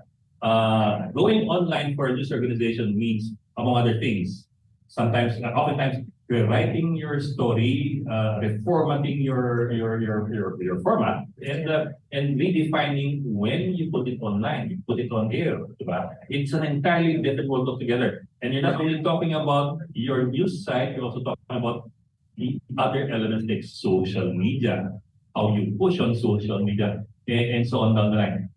Could you give us tips? I know you went through several of the good principles that you have to keep in mind. Give us some tips so people realize and understand that, dapat ganun, no? Could you operationalize for us? You know, that's it's true. In our digital journey, we started with what I call shovelware. Yeah. We shoveled our print content onto online. And then we proudly declared, we're online. We're at www, so on and so forth. Nilagay lang yun. So that's really how we started. Why? Because we didn't know any better. Diba? Wala pa masyadong discussion about content online. It was more of the internet, the highway, the information highway, and the different addresses available to us. But now, as the situation and our audience evolved, we were forced to look into, how do we improve on digital? And then, yung sa pag-social media natin, napilitan tayo, especially during the pandemic, Ako, personal experience, grabe. We had social media accounts, pero hindi ganun yung updating ng sa umpisa ng lockdowns. Wherein people really just went to social media for immediate information. Lockdown, mga restrictions, requirements that you need to pass, and so on. So, nakita namin, iba ang social media. Iba siyang platform. Iba siyang hayop. Oh, yes. Ayaw talaga. Tapos iba rin yung website. And then now you have the newspaper pa rin, no? I mean, fortunately, it's still there. So, ang naging challenge naman sa atin is how to differentiate our content. So, when we started with the same content shoveled onto a different platform, now, the same content, we have to create versions of it. So, may version for the newspaper. And what is that? Pwede yung long form, di ba? You have more hours, if not days, to produce print content. So, social media talagang breaking news yan. Video right away and so on. And for the website, it's a different thing also because so website, that's your own real estate. Yung social media natin, hindi atin yan di ba? They just change the algorithm and you're at the mercy of these platforms. So, I think that's a challenge for journalists now. How do we differentiate our content? And to answer that question, we have to find out, I go back to my, yung earlier point, you have to know your audience. Ang maganda lang sa digital, there are ways to know your audience. Analytics is one. Diba? And these are free tools. Now, if you have the resources and you want to dig deeper into your data, your audience data, there are other tools as well that you can get.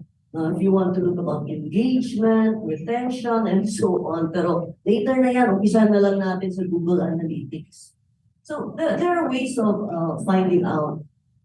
And yung sa knowing their wants and needs, you can get an idea na from there. Even from Google Analytics, you will see your top stories na So, ano yung gusto nila? Ito. So maybe after 1 week, balikan nyo to. Yung story na yon kasi nag-top yun on. So, siguro these are the ways of doing it now. And there are tools to help you. It's just that sometimes they're expensive, but there are free tools that are available also to journalists. Pero Nini, parang trabaho niya na. Parang trabaho niya, trabaho dati ginagawa ng isang tao, okay na yung kopya. Iyan naman na. I-typeset mo na. Nung panahon yan. I-typeset mo na. Ngayon, you're talking about repurposing for a website, repurposing for social media, Yes. repurposing for whatever down the line. So that means more man hours, that means more manpower, that means more costing. How do you manage? And sabi nga nila, technology is there to make your job easier. Pero, totoo. Diba? No, we community journalists, sa atin, ang multitasking is an understatement. Diba? We're reporter, we look for ads, we look for yung mga ganon. So, talagang multitasking. Now, ngayon, what we're asking is yung multitasking on the content level. So, a lot of newsrooms are integrating. Kung meron silang website noon, may isang tao in charge sa website. Ngayon, yung mga print reporters, pinupunta na rin sa website. So, nai-integrate sila. So, yun lang talaga. We lost a lot of people in our newsrooms, right? And we're doing a lot more. But let's find ways to do the work wiser, even with the use of technology. Like I mentioned, analytics. Analytics right away, you will see what do people want? What are they reading? Tapos ano yung sa comment section ng social media platforms natin, alam na natin ano yung mga questions nila. They even give us tips on what to do. So talagang matrabaho. I have a tricky question there. Yeah. Sa analytics kasi you see what people want. And then you come across a problem of, do I give them what they want? Or do I give them what I think they need? Minsan may ganun paghihimay. It's true. And what if you have a conflict between the two? What do you do? Alam mo yan, ito yung gusto ng mga tao eh. Ito ba ulo ko? Versus, ito yung importante eh. Pero hindi mo mabasahin. So you ask yourselves, what will make you different from the other content creators? Because other content creators can provide the same information that you want, diba? Or you're interested in, but it's journalists, the news organizations are the ones that can provide the information that they need. So that's really part of our role then. So you strike a balance. The idea is give them what they want as a way to capture them, get their attention, then provide them with what they need. Ganun naman talaga ituwa natin. Grab them by the And then, give them what they need. What the president is doing. How many trips did you have already? Yung mga ganun. Okay. Before I leave you there, monetization. I know again, you ran through some principles eh. Pero siyempre, ito lang ang kita nitty-gritty eh. I mean, for those of us who struggle through Math 11, monetization is like E equals to MC squared. Patay. It's Einstein. Or incomprehensible na Latin. Oh, mabuti pang Latin eh, sekula-sekulorum eh. But how do you do it? That's a ridiculously generic question. Pero, I don't know, maybe you can give us an idea what to keep in mind when you're looking for surviving the social media onslaught and making it through monetization. Hindi rin ako marunong sa math. Pero yung monetization, yung idea kasi natin na yung mga malaki lang ang pwedeng gumawa niyan. If you speak about putting up a paywall on your website, talagang mga malalaki lang ang kaya niyan.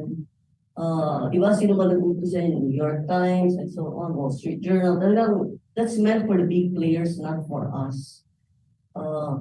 But now, what we're realizing, and thanks to technology, is that there are other ways other than putting up the paywall on your website. Yung na-mention ko is subscription. You let people subscribe to your newsletter. Sa community press, we have a niche. Inborn na bali yung niche natin, the community. We're close to our community. We know our community well. We are the expert when it comes to our community. So yan yung niche natin. So what you produce already for the paper and for the website, take it one step further. Create a suggestion lang I'm not saying that that's the way you should do it. Create a newsletter.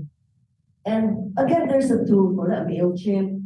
So you can have somebody create that. Ang ma-recommend ko lang is that don't make it generic, yung lahat na lang ipupull niya and then you create the newsletter. Because then you go back to the question, how different then will that newsletter be from the website? Why should they subscribe to your newsletter and not just simply go to your software and website? So the newsletter itself will be a selection of your content.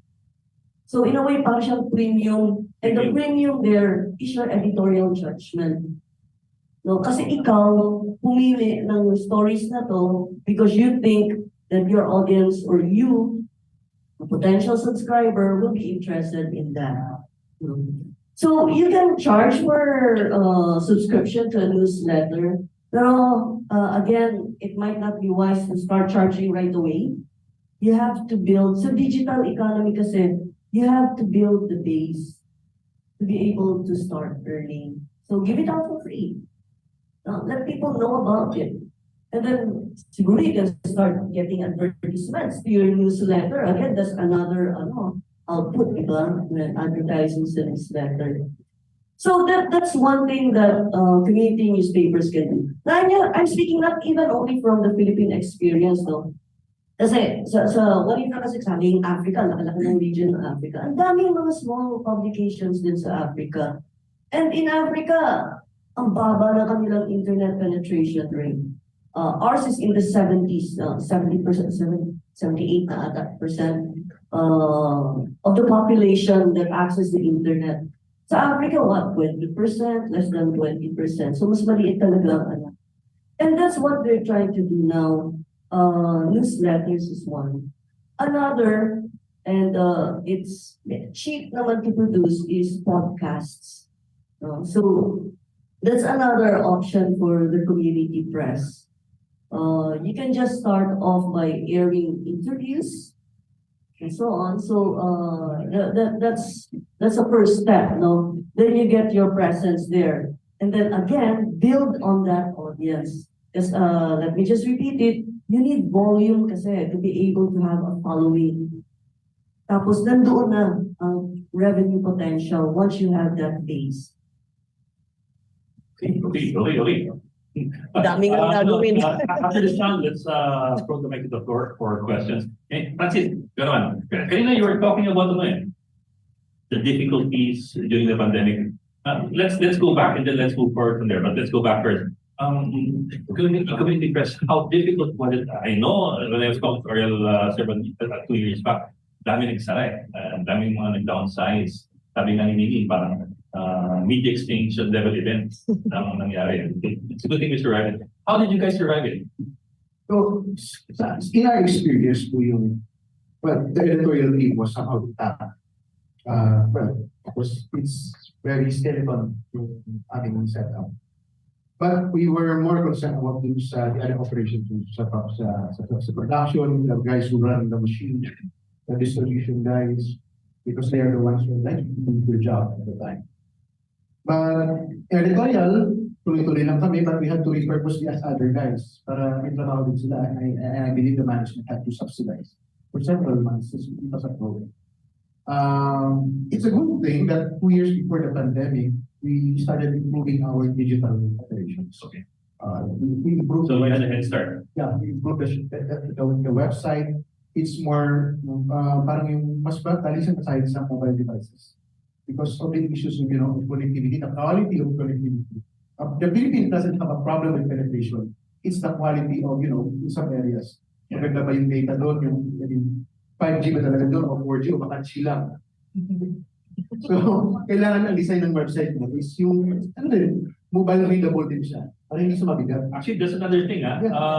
We were talking about sometimes you also have to reformat your stories. Kasi most people now access the news stories on their phones. Yes. Hindi na nag-tablet o nag-laptop I mean, hindi na nag-laptop at computer at that. Usually, nagaganyan lang yun So you have to be able to fix your format in the way na hindi siya rumble.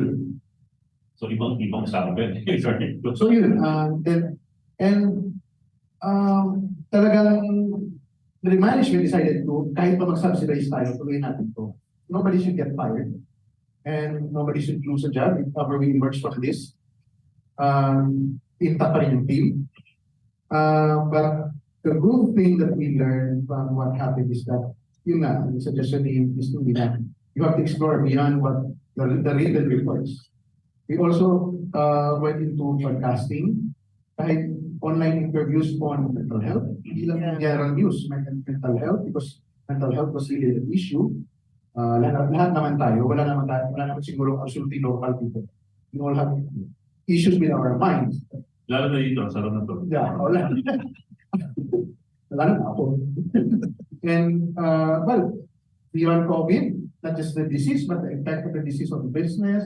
So we practically had to do podcasting on various issues just to make the social media and the website alive. And hindi lang puro long form or reports of breaking news. And it also helped. But at the time when you're cost cutting, that's a time you're cost cutting. You're also taking in more responsibility, more jobs, multitasking. And we were thinking of more ways to report the news. Kasi ang iniisip na namin, baka buraot ng tao sa puro na ng COVID, baka pwede natin pag-usapan itong bagay na. Just to address their concerns, mental health, business, ano bang naging strategies ng ibang tao to keep business afloat. Parang gano'n, part entertainment, part still information pa din. And it's a good thing na the children of our public publisher, the more digital native guys, took over that operation. Of course, editorial ako sa kanila, business side. Mas madaling mag-produce pag may team ka talaga. Yeah. And people who are very knowledgeable in technology. Ako ang nag-cellphone na ako sa video. Pero yung sa mga production na ganun. Iba talaga yung pag may alam at may team ka. Yeah. But that's also what I meant. At the time when you're cost cutting, you're also adding more work to certain people because of multitasking. How do you strike that balance? Yeah. Did you have to pay extra or talagang let's grin and bear it muna? I was very much concerned with not just the physical but even the mental health of the team. I know they were going through a lot and sabi ko, okay, pag-usapan natin anong kaya mo i-cover. Ikaw anong kaya mo because I also dabble in covering and help you out. And at the same time, kasi iba namang team po yung nag-produce, they just coordinate with the editorial. Sino pa rin natin interview with? Anong materials na you can provide? Kami na magpa-process, kami na mag-develop, and kami na mag-upload everything. So, at least, parang hatian, maraming naging trabaho, very timely na yung aming anak ng founders namin were very much into this and they have their own team. And they just partnered with us. Kami ang mag-provide ng content, you process everything, and you upload them and distribute. Okay, well, we survived. Everybody here survived the pandemic impact, at least in news organizations. What has changed? For the newsrooms, what has changed in the way going back to that, the way you have your people cover the news, the way you publish the news, the way you select what goes on there or what goes in print, and so on that line. Kumbaga, parang nagbago yung mundo ninyo. I mean, kailangan ngayon mas mabilis ka when it comes to news. At the same time, medyo makatas yung yun nga sinabi na the usual dilemma. What our readers want, and between what we think they should have or want or need. Doon yun, medyo kailangan ang balance doon as an editor, as a journalist, means medyo dapat, very quick ka. If you're going to do something na kaya sa readers mo, you can do it. But I always strive, okay, making news to, controversial to, but then we have to look into this. There's another format for this, there's another platform for this. So, feed them whatever they want, but we will have to write something that pinipilin na yan, dun sa post na yun, yung deeper treatment of the issue, lagay mo lang yan sa social media, sa breaking news post niyo, development, etc. Again, parang kailangan, because mabilisan, gusto ng tao, attention span lang, very short. I think the challenge is to make our stories more interesting. That's why we don't Always. So, sometimes you have to make production stories funnier. Like, kung sa amin yung irony, yung lumulubog na tayo over sa amin. It started with a complaint about, hey, pag lumala kami sa playover, paano maano na? Nasa dahilan kami. So yun. And it came from Facebook. Then, sisig kami, ako binungkal ko ng binungkal, may source ako, pero may problema sa pag-influence. Which eventually, parang gusto ko nga sana itago ng news. If not for that complaint, the news that became out na, okay, may problema yan. So, para sa amin, hindi na may papaya yung bibigyan news, but it's a safe ito. So, binulubog siya, progressive ito. So, baka may yan, tumadara ng tao. So, ganon. The challenge is how we come up with stories that are very interesting. At the same time, without sacrificing quality and our very basic aim na inform, educate, aware about it. Yeah. Sabi nga namin sa PCIG dati, making the important interesting and the interesting relevant. Because not everything that is important is interesting to most people. So that is the challenge. And that's what makes us different from... Siguro partnerships. I mean, right now, I have a fellowship with Rappler. And ako matagal akong nagsusulat. Not for this fellowship, parang ayaw ko na sana magsulat. But then, things like this trigger us to, again, go out, then write. Because nga, kung editor ka lang, edit ka lang, mahirap. Again, you have to, reporter na ako, but you have also to experience what the reporters have experienced right now. Para maintindihan din natin, and the kind of story that we want. So yun, under this fellowship, I think, sana yung mga kapatid natin dito sa SCI, tumulong din sa community press. Fellowship or trainings or, linkages on how we could do better journalism in the current environment. That would be very much welcome. I think PPI would be very much welcome. Okay. John, ikaw naman. I'd like to move to the landscape of journalism in the political sense. It's good that you brought up the numbers kanina. But yeah, after 6 years of Duterte, now we have a president who actually smiles at the media without teeth. Walang ngipin. Unlike it talaga in the last 6 years. So there are people who say na hindi naman pala ganun eh. Ano naman pala, hindi naman pala anti-media eh. So may ganun palo. But let me ask you that. What do you think of that? Is that a fair assessment, or is that a superficial assessment of what we've been seeing in the last 8 or 9 months? Is there something else that we need to look at in that relationship between government and the media? Totoo naman, actually, going into this administration, sobrang medyo apocalyptic yung... Apocalyptic, no? Parang yung... Extinction level and apocalyptic. Yung expectation. Yeah, the fourth horseman coming in. Grabe, napakahigpit siguro na nangyayari. And then, what happened was, yun nga, hindi naman, so far, or at least at surface level. Pero we also have to look at, although yes, friendly relationship, pero ano ang report talaga natin about the president? What do we really know about what he does? Ano yung mga lakad niya, no? Magandang point, or I think magandang tingnan na yung press can actually, nakakasakay na sila sa presidential plane. Sabi. Paulang load. Okay. Ayun. So nakasakay na sila sa presidential plane, may mga selfies sila with the president, which I don't think happened in the previous administration. Pero yun nga, ano tinatanong natin sa kanya? Parang nagtatanong ba tayo ng hard questions? Do we have access to him at all? Parang hindi naman din siyang maharap. May ambush interview sometimes. Tapos meron tayong press briefer, but I'm not sure they take a lot of questions. So in terms of actually getting information, I feel limited time, like in the previous administration.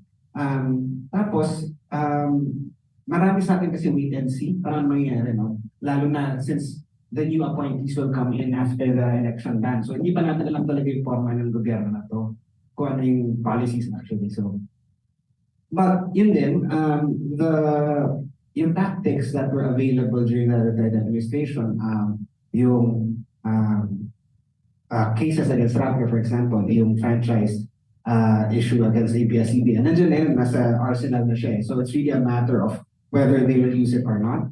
So far, wala namang indications or walang aliwatig that they will. Pero also as a media community, alam natin that it's there and that it has been used before. So alam din nila that they can also use that tactic. Parang ano tayo ngayon din. Mabait din tayo in a way sa kanya ngayon. I mean, we don't ask a lot of questions or meron tayong questions about kunyari. We don't ask a confrontational question. Yes. Like parang siguro parang ano to, trauma from the previous, parang what will happen to me if I ask this kind of question. Also, wala naman tayong opportunity to ask. I think, kasi yun na yung standard na parang stream yung briefing, limited yung access to the principal. So, Pero let me put it this way. Tayo ba nagiging kampante dahil mukhang mabait yung Pangulo? Versus yung nakaraang Pangulo kung saan bakbakan tayo. Let me put it that way. Yes, may ganong risk. Kasi even yung mga kasama sa community, ang tinitingnan nila is parang time to organize, no? Pero marami din nagsasabi na yun nga, our fears did not happen. So baka okay naman pala, no? So yeah, there is that risk of being complacent, and may indications naman that we're not as probing as we are supposed to be or expected to be. But why is that, you think? Why is that? Why are we not as probing as we should be or as we used to be? I do remember kasi nung parang ito Duterte, patrata niyan. Yeah. Pa. We don't see that anymore. Parang hindi nga. Kasi I feel that, makita na natin, a message was sent during the previous administration that this could happen to you. You could lose your franchise, you could face cases, no? Parang the message has been sent. So, medyo kabado na tayo. But also then, I heard, hindi ko alam if true, but yung Malacanang press corps is not, parang wala na sila sa Malacanang mismo. I think they had to move kasi may renovations. So they don't even see who's coming in, yung actual na activities sa palasyo. So it's, lack of access din. But also, hesitation din talaga on our part. Kasi, there is that fear talaga, and it's still there. Syempre, we still report despite that. Pero, hindi natin madedeny na we are a lot more careful now. So it might be in a sense complacency because hindi naman kagaya ng nakaraan eh. Dinatingan natin. May hinga tayo. Pero parang mapakabay hinga natin.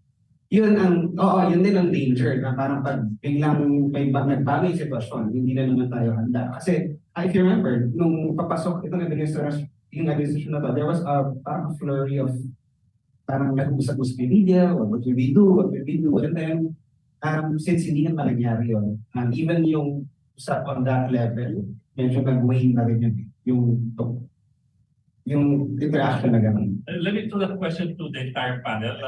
How you think the relationships now between media and the government, how the relationship has changed, if it has, and whether we need to address that. Before we move to the floor for questions, can I throw that question to you guys? What do you think? Quick lang, but I would like to confirm this with the others in the newsroom. Napansin ko lang from between now and when I was the one covering, mas sumigpit na yung access. Kasi natuto na sila, ma'am, no? Natuto na yung mga government offices. Before, I went up to the 4th floor and went to any cubicle I wanted and make booklet all of the documents. Ngayon, you cannot even ride the elevator without getting a permit from the head of the agency. So, and that means there will be a lot more challenges for us in terms of data gathering, building sources. I know sa Malacanang, hindi ka na pwedeng lumikot doon. Wala na. So, and I think many conversations are happening in Viber and phone, via phone calls. No? So, admittedly, it's more challenging, especially to the newer crop of reporters who will join the industry later on. Kaya we end up covering na lang yung mga press events, no? And then ambush, and then hopefully build contacts. But I would admit it's more difficult now. But I would like to get views from the editors. Well, insights. Your observations as well. I don't know if this is true in other communities. There is a Cebu. One effect of the downsizing the newsrooms is, so we lost some of the good journalists. And these journalists went to government information offices. No? So sila na yung nagdidictate kung ano yung news for the government office. And another consequence of the downsizing, because sabi ko nga ngayon, we're in a safer place. And one indication of that is newsrooms are hiring again. But who are they hiring? These are the fresh graduates. And then yung itapon sila sa Capitol or sa City Hall, which are manned by the professional veteran journalists. Wala silang they just accept. So siguro nga yung challenge ba na we have to learn to be critical again, take back yung fourth estate na role natin na medyo na wala. Learn to be critical again, take back Fourth the title estate. of fourth estate. Itong pandemic, there were two types of politicians that we covered. One, loud-mounted, foul-mounted type. The other is the scholarly type. You can, if you look at the issuances, the EOs, meron na isa, advanced citations, daming footnotes. Parang review-related literature na to. Oh. Then, the other one, ano to, taas mong reputation ng Duterte model, nung nagmumura, galit na galit, wala na dumarating na suporta. So those are the things that we cover, na parang, ang sinasadya ng isa, to make a coverage more animated, or to animate himself, to endear himself. The other was very careful, parang tuwing. Hindi siya maging issue kung walang masyadong basis. But then again, I told my reporters, if you're having problems with access to official information, there's always the community that we can go back. Get stories. I mean, may problema in regulation that affects the livelihood of another sector. Get their story, then go back to city. Or you have a problem with this, you do this. Again, sometimes if you cannot phone city hall or capital directly, then go to their constituents. Baka doon pa lang, okay. Sige, sabihin natin yan. What information we want. So we go back to the basics that the people, our reader, our audience, might be the stories themselves. And the source of the stories themselves. Yun lang kasi sabi ko, control, tama yun, observation ni Ma'am Nini. Sa akin, ilang reporters ko at editors ko na that were poached by government. The capital and city, hindi ko alam bakit.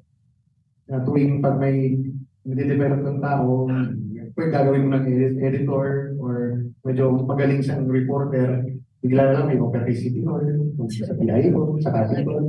Bakit ba naman? Anong klaseng training, pinapabayaan mo lang naman kayo, di ba? Sabi na, ewan din namin sir kung bakit. Sige, hindi mo naman sila magpipigilan if they want to go to your passion. It's the right naman. But siguro it's flattering lang na, bakit sa amin lang? Ay kumukuha ng tao mo. Pati kayo mag-develop ng ibang ano. Well-trained. Yes, ito. So yun, sabi ko sa reporter ko, okay, you have problem with government access, then you will find ways that you will give us access. Punta tayo sa constituents nila, baka nandun ang istorya, at baka mapilita kasi. There's a microphone there, or there was a microphone there, now it's gone. So I'll give you the microphone.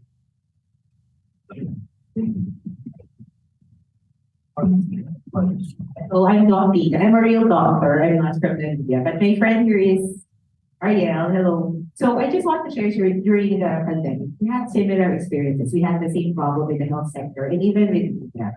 Disinformation.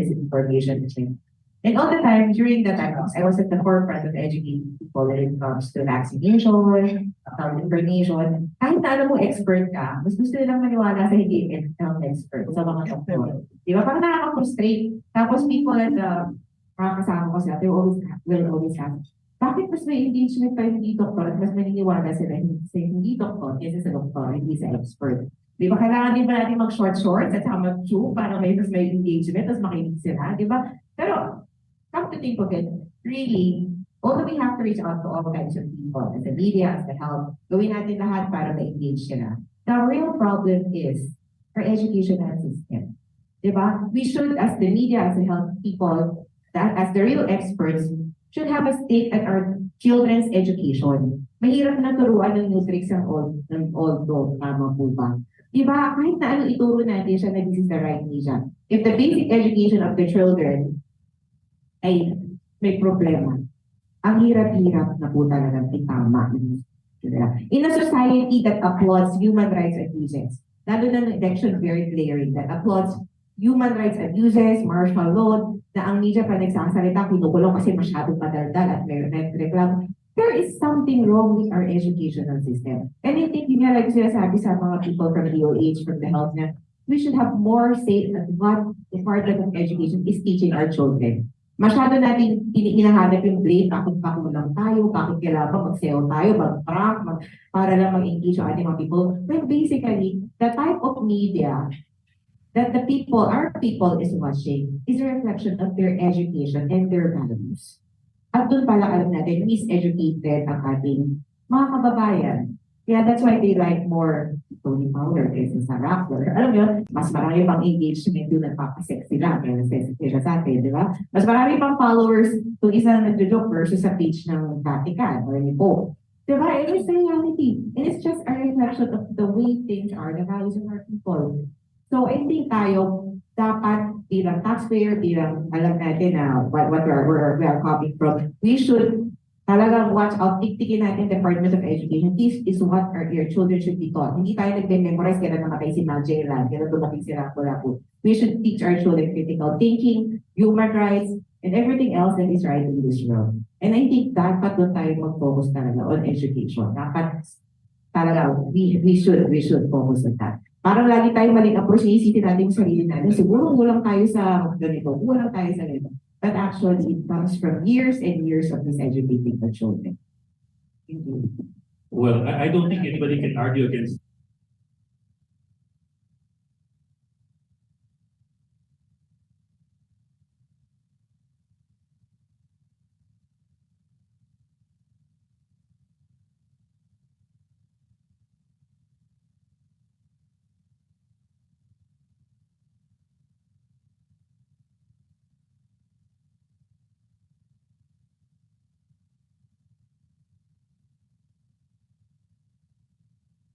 So people will look at your opinion and say, bakit ganyan ang news mo? Because they don't know the difference.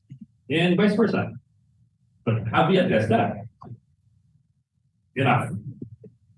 Sa amin, sir, I had to somehow, my way of debate, I had to force out two columnists who were really to disinformation at the height of COVID.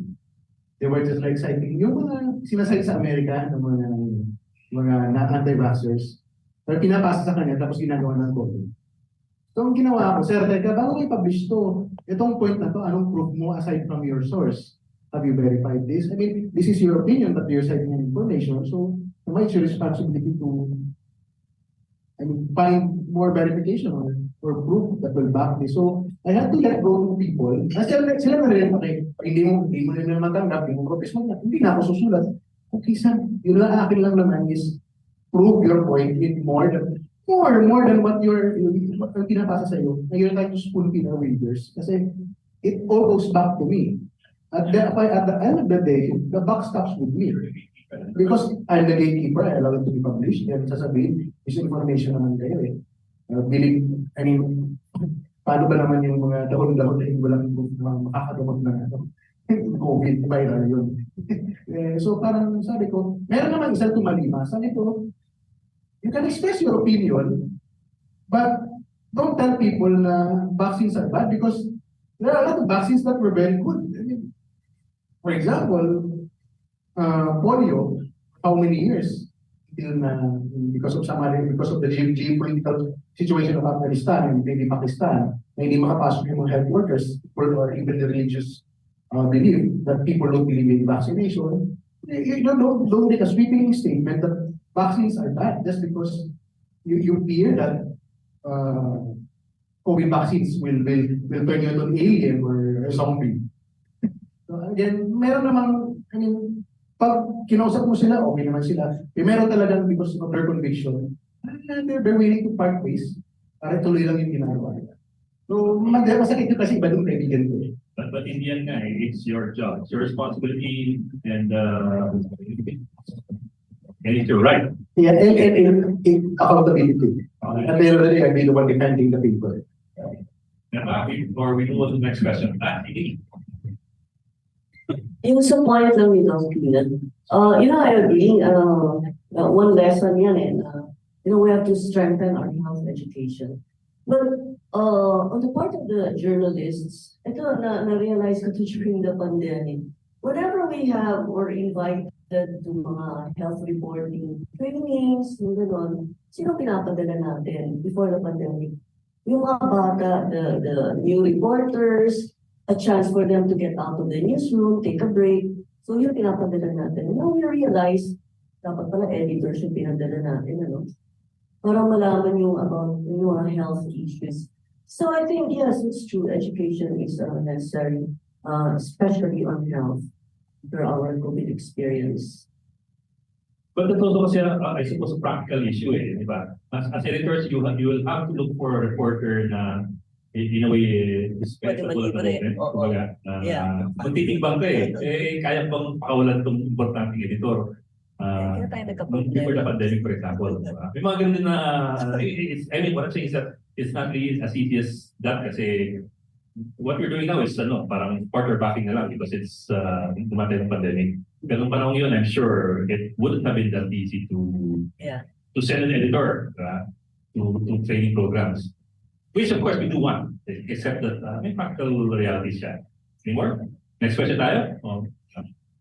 Next question? Okay, sir. Hi, good afternoon. theme from today's meeting. My question is, with the way things are going, how do we see the government regulating the social media? We have seen part registration already. What do we say about this? Thank you. Ayun. Social media regulation. So there is a move towards hindi naman in a way social media regulation kasi there are proposals in the House and Senate to penalize fake news supposedly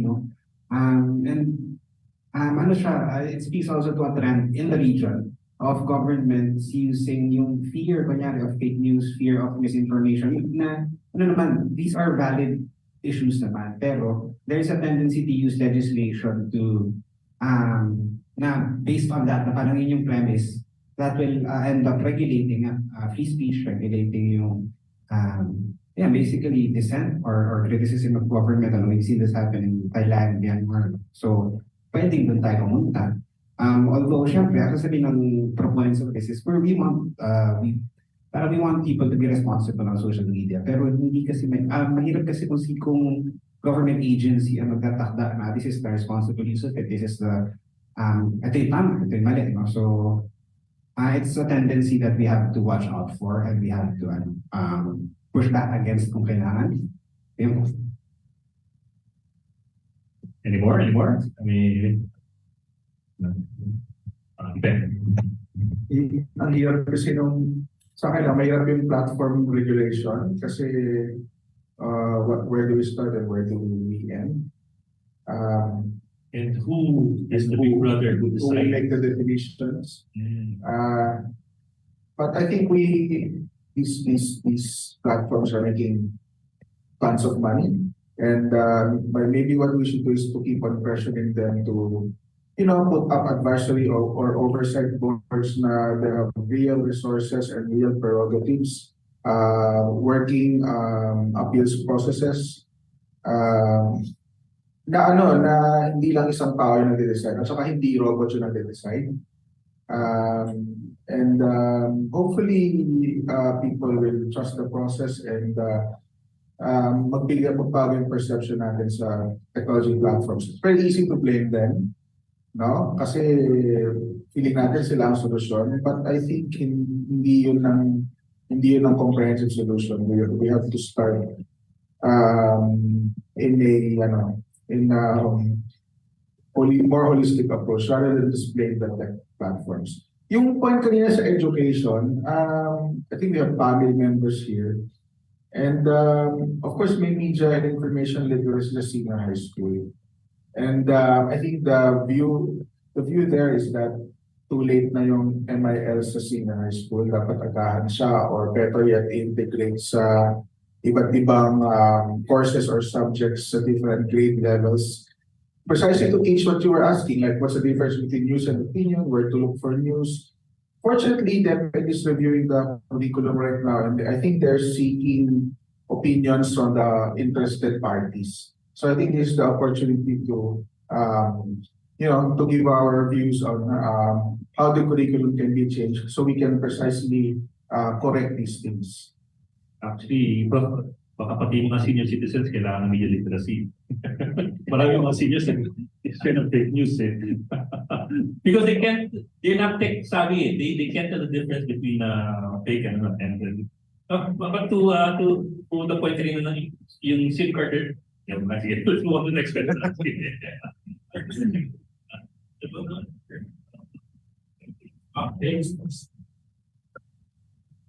Good morning. I'm from the Northern Forum, today. Instead of general question, this will be case study. We're busy talking about privacy and whatever, but I think we should talk about the sustainability of the newspaper. In other words, we should look at the hard figures of revenue and expenses. So, can I give you a very specific example from my own experience? I have come to a point where I need to pass on no? What I started as a business to my children. And this Northern Forum has been with us for like 40 years. And I've managed to keep it alive, no, for 40 years until my son, my second son, expressed his willingness to take over.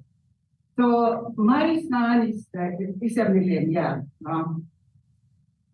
And this guy was a band leader. So I said, what do you know? Yeah, but that was years ago. When I saw it, he was very interested in bands, composing new songs, etc. To us, baby boomers, parents, that was a no-no. Because we always associated the band with drugs. So I sent him away. I sent him to study outside the country. Not because I wanted him to learn anything. I just wanted him out from the band. So what he did was he went to school and you take up whatever you want, just bring home a diploma. And so he went into advertising and film and whatever. So in short, he came home after 4 years with his diploma. See, he was able to survive outside. But in the Philippines, he couldn't even pass an entrance exam. So in other words, that education just came in when he said, I want to take over the Northern Forum. But I said, look, the Northern Forum has been in existence for 40 years. And we have had revenues from the hard copy, from the print. So where do we get money from the print? We have legal notices, foreclosures, etc. But rarely from advertising. People in the North, I don't know. The businessmen there don't advertise in print. So we got it from legal notices. So I told my son, if you have to take over, don't intrude into my territory. In other words, into print. They said, yes, no, I don't know how to do that. I'm going to go online. And that was like before the pandemic. Before the pandemic, he went online. And I said, I give you 5 months. Because your staff, your salary and your staff will cost me money. Right? That's incremental cost. So you have to give me back revenue to cover your incremental cost. Because I'm not going to give you extra money after 5 months. And then I said, and so he did it. He went online and he was able to get a following. And then he said, he was so proud. Mama, look, I have a lot of followers already. And a lot of likes, and etc. And where's the money? They said, oh, you have a lot of likes, but where is the money? Convertible to cash likes. Yeah. You have to convert that into cash because I need the money. That's in monetization that you were asking for. So I'm asking you guys because where is the monetization of that 200,000 plus followers that I can use to pay your salary and to pay your staff? Oh, so I've been waiting, and aside from these PPI commons, which I think is the only, from my point of view, is the only credible, sustainable thing that we can use with this online activity. How else? How else can my son generate revenue from his 274,000 followers? How many more months do I give him until I cut him off? So see, they're always saying we go digital, we go online, etc. But how? Oh, they were able to give, they were so proud naman when they said, Mama, you were able to get a contract from PL, from PME, etc. How much? 20,000. Okay, 20,000. That's only like 1 month of your salary. Okay. There's even this. So where is the sustainability there? Where is the sustainability there? I don't want to right now, we will start bleeding already. Because if that goes on, we will get the revenues from the print, which I don't want to happen. Diba? Kasi tapos na yung pandemic. The hard times are coming. I tell you, I'm a businessman. Kaya man about that. So I can see already, we have not come back to the pre-pandemic revenues and expenses. No. We were able to survive because of good financials, I think. But how long will it last? How long will it last? With our government competing with business. That's another thing, diba? So that's a case study for all of us.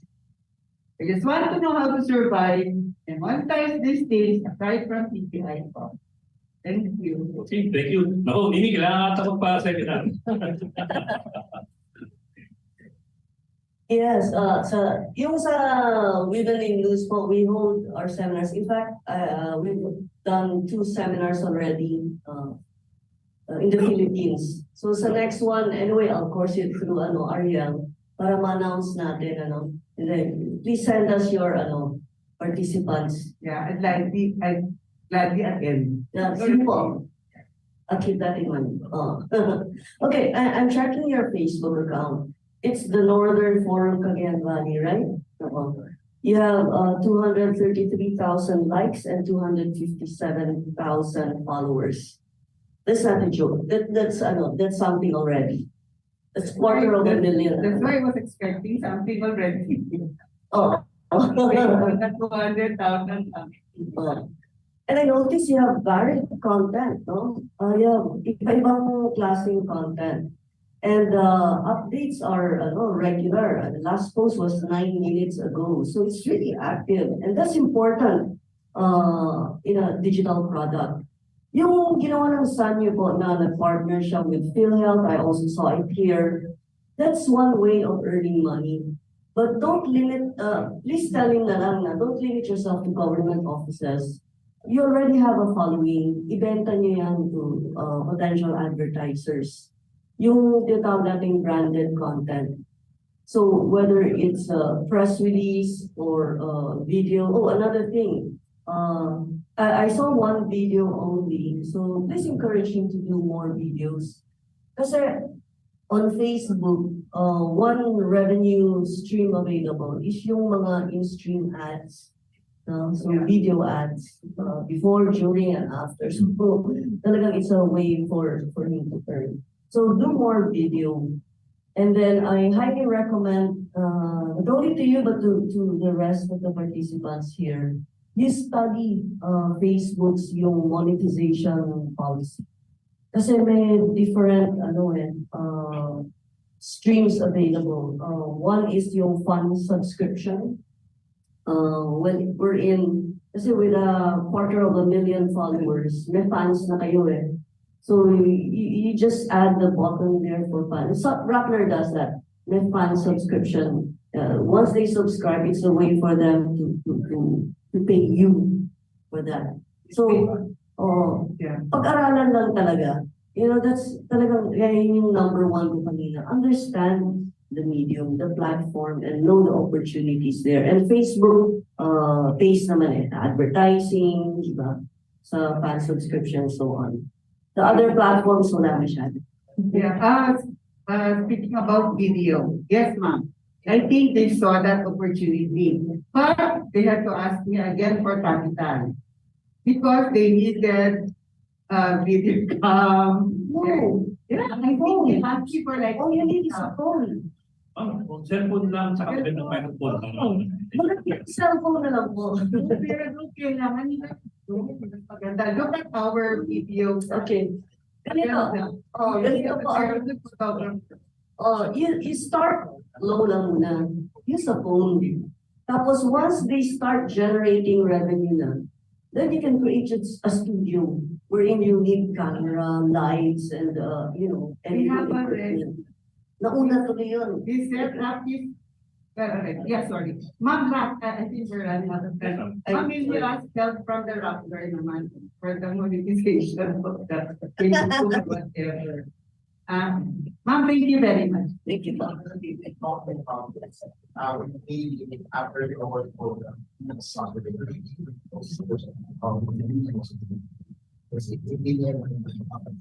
Ako very quickly lang. You don't need high-tech gadgets. Just a good phone with a good camera and a microphone. Kasi sa video ko lang maganda ang audio. Pag content mo, kali mga drone, ano yan? Ako, matipid ako sa ganyan. Oh.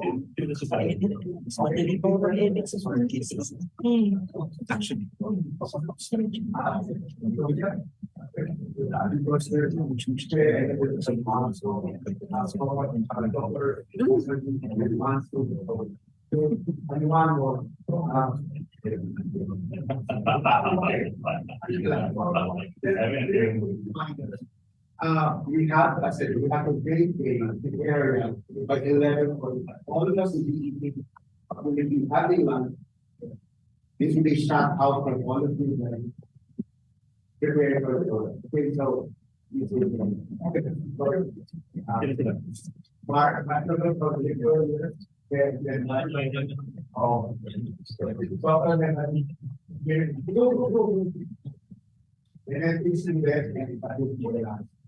Good morning. I'm Marco. I'm with PLSU Las Marinas and with the Philippine Association of Communication Educators. So this is in relation to Ma'am's question and to Ipes' presentation, and probably the panel can react. Emerging from the dark years of the previous administration, there's really been a decline in enrollment in communication and journalism schools around the country, with the exception of very few schools. That saw an increase, but generally enrollment really went down. There was a chilling effect on many parents and of course students to pursue a career in journalism and media. So what can you tell us now? 30%, sorry, 11%. I cannot give the exact number. I cannot speak for probably anywhere between 15 to 30%. There are some schools that have to close their programs for lack of enrollment, particularly the private schools. So SUCs, they can keep it even if they have 2 students, they can keep it open because they're government subsidized. But for us in the private sector, many of our member schools, they've really seen a decline in enrollment. And that's indirectly or directly related to what happened, the weaponization of laws against media, etc. But my question now is, what can our next generation of journalists and media practitioners look forward to in the next or in the new normal now? What has changed or what can they expect? What we as teachers tell them, what can we tell them to encourage them to pursue a career in journalism and media when they see every day, journalists being killed, journalists being brought to court, journalists being vilified? It's really very hard on our part, to really promote and sell the profession. Even if we say many of us came from it as well, but it's very challenging now to encourage the next generation because you need the next generation to come in at some point. It cannot just be the mom and pop operations. You need really the professionals, the well-trained journalists and media practitioners to come in. So what can we tell them now to provide hope to our students enrolled in the over 400 communication and journalism schools nationwide? Thank you.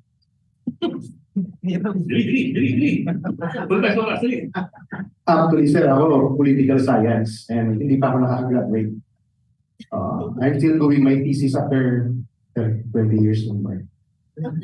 Sa totoo lang, sir, sa observation ko kahit sa amin naman, yung pinakasutil ng mga journalists or media workers, because not every media worker can be a journalist or should be called journalist.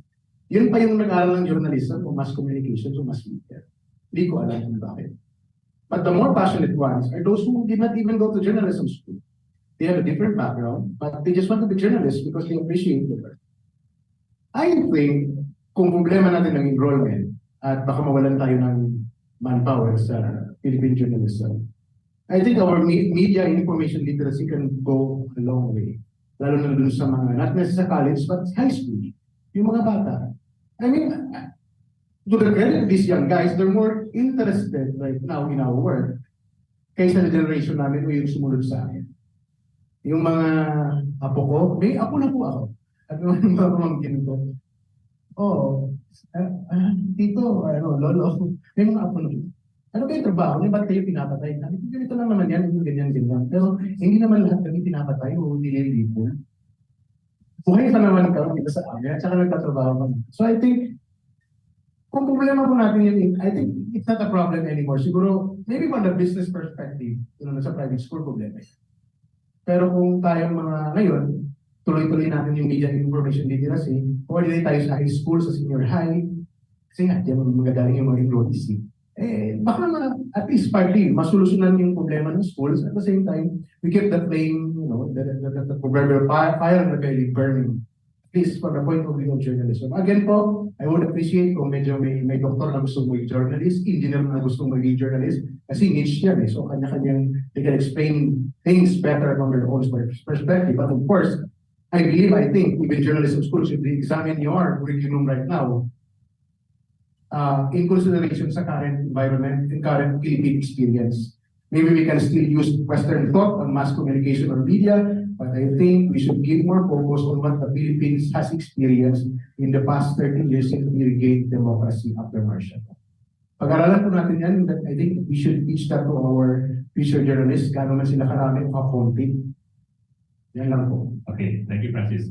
Let's do this quickly kasi may Ano lang, 30 seconds. Ano lang, kasi nasabi naman natin sa kanila na aking trabaho yung journalism and all of that. No? So I think the best thing that we can do is to make sure na pag sila na yung pupunta sa profession ay nandun pa yung media, no? And naiiwan natin sa kanila na mas maganda yung working conditions, mas maganda, mas safe yung profession. Yan lang po, bilis, no? Invite journalists to your classrooms. Let them share their experience and share stories about how exciting it is and fulfilling it is. So if you hold forums, talk about the news, say ang nangyayari ngayon, death of news, that way. So ganun, invite them, expose them to journalism, bring them to newsrooms on newsroom visits. Quick lang. Of course kami, meron kaming built-in advantages kasi yung brand namin for centuries na. So, pero aside from that, I think ang ginawa namin na nag-yield ng benefits for us is we took a step back and then may feeder school kami, pinanggagalingan ng mga applicants for freshman slots. And then we harnessed our alumni pool, no? Invited some of them to join the faculty, kahit mga 3 units lang. And then yung sabi nga, we invited the professionals in the classroom, and our graduates themselves provide testimonials, so and then somehow help us attract better enrollment. Pero may komplikadong issue yan. Maraming, it also involves changing the curriculum and other matters. Next question po. Why take journalism if it's under fire? Because it is. Because you're needed there. Because that's what you want to do. Yan po. Ayun lang. Yeah. Good morning, pa. Good morning, pa, di ba? Okay. This is a very important question, which is relative to the earlier questions. Representing the academe, kami po ay may journalism school. We believe that itong mga ganitong forum is designed for us to work together.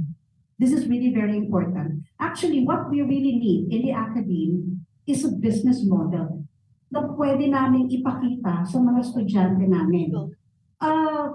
Before the pandemic, there arose a question. Yun po question na, mawawala na ba ang mga newspapers yung mga papel. At magiging digital na lang ba tayo? And then came the pandemic. So lalo na reinforce ngayon yung idea na mawawala na yung hard copies ng papers. And this was primarily the question of our students. Will there really come a time na digitalize na lahat? Okay, so kami po, in the academy, we can't answer that question yet. We don't know the answer to the question, and we could not forecast ano ba talaga ang mangyayari in the future. But currently, what we can provide our journalism students is perhaps a model, business models, newspaper paradigm, business models. Like we are also considering putting up in our curriculum entrepreneurial journalism. Kasi sa panahon natin, mismo ang mga estudyante natin pwede na mag-put up ng sarili nilang papel. Provided that they know the ethics, they know how to become responsible journalists, and I believe you will agree with me in this matter. So, siguro po what we can come up with, industry and academia is, pwede mag-develop tayo ng mga models na pwede nating maipresent sa ating mga future journalism practitioners. Yun lang po yung suggestion. Thank you. Like that. Talk about digital revenue to them. Kasi, di ba, what are our traditional revenue sources? Circulation, advertising. When the pandemic happened, nawala yung circulation, bumaba yung advertising. Di ba? And people moved to digital. Talagang naiba ang media situation, ang media environment ngayon. Talagang na-abandon yung media by the pandemic. Kasi ang lumalabas, because people are on digital. So that's where the audience is, and that's where we have to be. And let's try to make money from that. We have to be financially sustainable to continue doing that. That's why ang pinupush ng industry leaders now is yung reader revenue nga. Or letting your consumers, the media consumers, pay you. Kasi na-empower na rin ang audience ngayon di ba?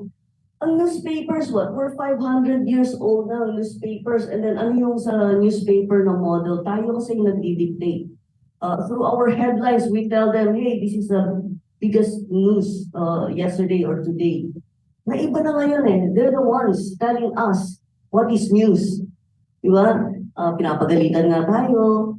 And then they tell us, uy, cover nyo naman to. Or we put up something on social media, they tell us, balita ba yan? Diba? We get such opinions. So talagang empowered sila. So let's stop that market. So I suggest in your curriculum, talk about, new revenue opportunities or alternatives. Diba? And this will touch on digital. You speak on circulation and advertising, pero pababa na unfortunately. So let's talk about new opportunities. Anyway, this is an opportunity for you to network So, mamaya, abangan niyo, kidnapin niyo si Francis at si Nini. Sa kanyang mga sasakyan. May pababa na. Pero teka, ano yung sining na inuli kanina? Sorry, it's already time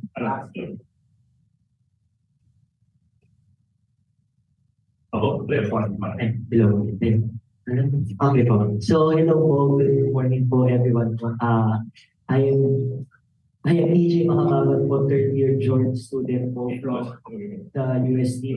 Ayan po. So, nabibring up po kasi sa mga discussions po namin sa classroom po yung striking a balance between what people want and what people need.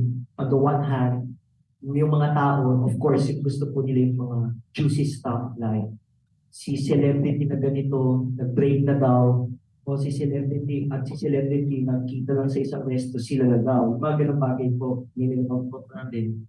And on the one hand, there is the information that the people need, of course po, that will be valuable as they engage in socio-political conversations.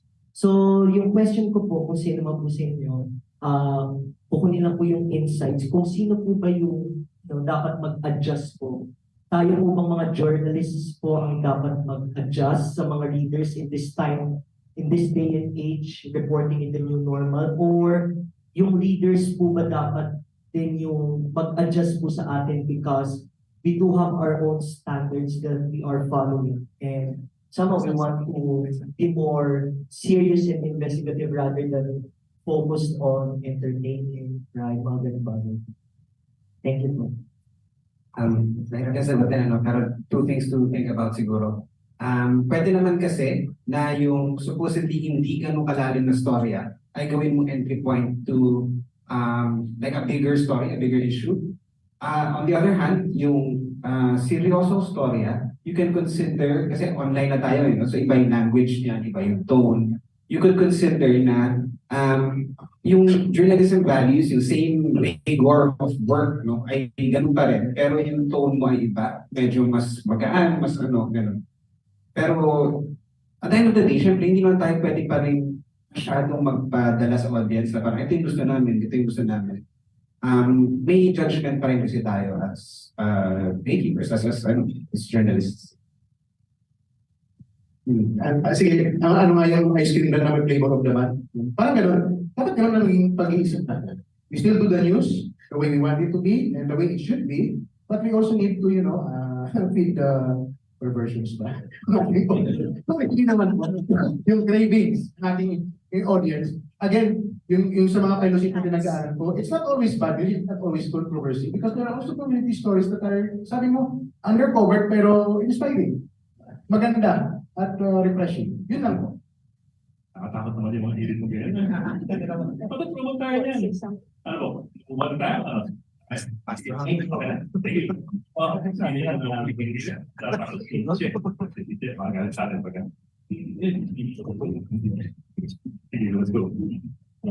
Good morning po. My name is Marisol Dura from the Polytechnic University of the Philippines, and attending this event is crucial to us as we are journalism students who wanted to pursue this field despite the threats and the chilling effects that are evident in our country and in our current era, where news or the media itself is being compromised, especially if ang nababangga po natin is yung mga bigger names. And I'm here on behalf of my fellow students from the College of Communication. And this is actually not a question, but we would like to ask for some advice on what are the things that we must anticipate if nasa field na po kami, and the fact that we are students during this pandemic. What are advice can you give to strengthen our motivation to pursue this path? Thank you. Okay, so siguro marami sa mga matutulong sa classroom ay medyo magka-clash yan with actual practice, no? So I feel ang pinakamaganda mong guide as a journalist is parang to always ask yourself for whom ito ginagawa ko, for whom am I writing, for whom am I reporting. Yeah, sorry, medyo short lang, pero parang at the heart of it naman, ganun siya. But that's a good answer. Everything proceeds from there. Who are you doing this for? For yourself. Or for them. In the end, it all boils down to that. I believe it's always for the people we serve for them, and we stand and we speak for the truth.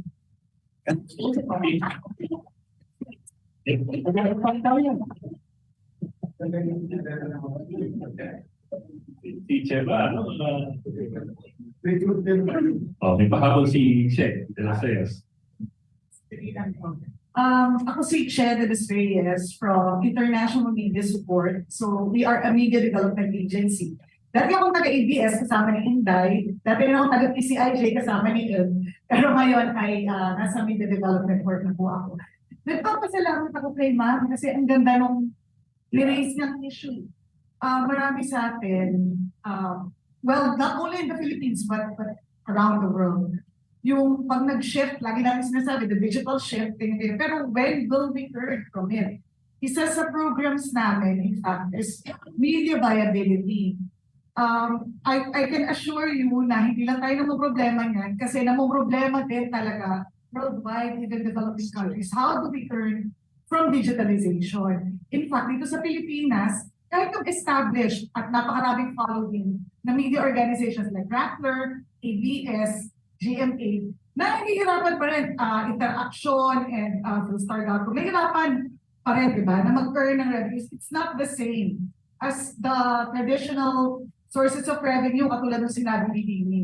So, anong ginagawa nung sa experiences sa ibang bansa? There are in fact media organizations, small media organizations that are earning from digital. Pero hindi siya ganun kasimple, hindi siya overnight. It requires, kanina na-raise, a business model. It requires understanding the audience. Itong audience na yung tinatarget natin by digital. It requires experimentation with different revenue models. Di pwedeng maglagay ka lang dyan, expect na kahit marami kang followers, it will earn. For example, YouTube pays a lot more than Facebook videos. Yung mga ganun kailangan natin i-understand. Kaya nga, makikita nyo may mga media organizations din nagpo-post masyado ng video sa Facebook eh. Mas nasa YouTube na kasi yun, nag-earn talaga. We have, in fact, for example, in Sri Lanka, we have a small media organization that has like millions of views in just one YouTube video. Bakit? Kasi they developed skits, they developed like teleseries na maliliit for YouTube. Mga ganun, maraming pwedeng pag-eksperimentuhan. It requires understanding a different set of audience and a different behavior. So, ano pa ba? Meron din, it's not only online that will earn. There are some organizations that monetize with their offline engagement. So digital a platform, pero they organize events. Kasi with digital, remember ma'am, yung 200,000 followers, it's a community di ba? Interactive iba talaga yung digital. So you build community sila, si Inday, dito, experts sa pag-build ng community. Through online content and offline engagement. So yung mga ganoon, baka po pwede natin sama-samang pag-aralan, i-problematize, i-brainstorm because it's not overnight. It's not a simple thing. Kailangan nga ng masusing pag-aaral and development. Sa IMS, we are starting an initiative with PPI. Although ibang project ito, pero it can be a platform for more media viability forums, engagement. Yun lang po. Okay, maraming salamat, Chef. So remember, this is an opportunity not just to listen to people, but to network later on. So ayan, alam niyo yung mga tip natin yung mamaya. Okay, so maraming salamat everybody. We now go to, yung ating panelists, yan lang kayo kasi isa-isa kayong bibigyan ng arrest warrant. Ay, sorry. Bibigyan na. Okay. Okay. So maraming salamat kay Inday for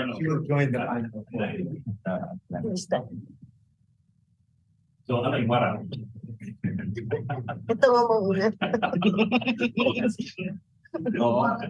Ang dami. Thank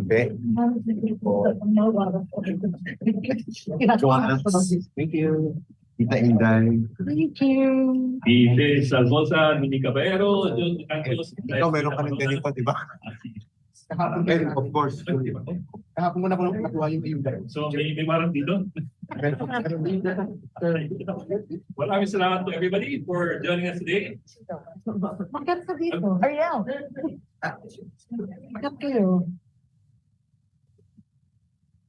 Okay, alright. Second floor. Thank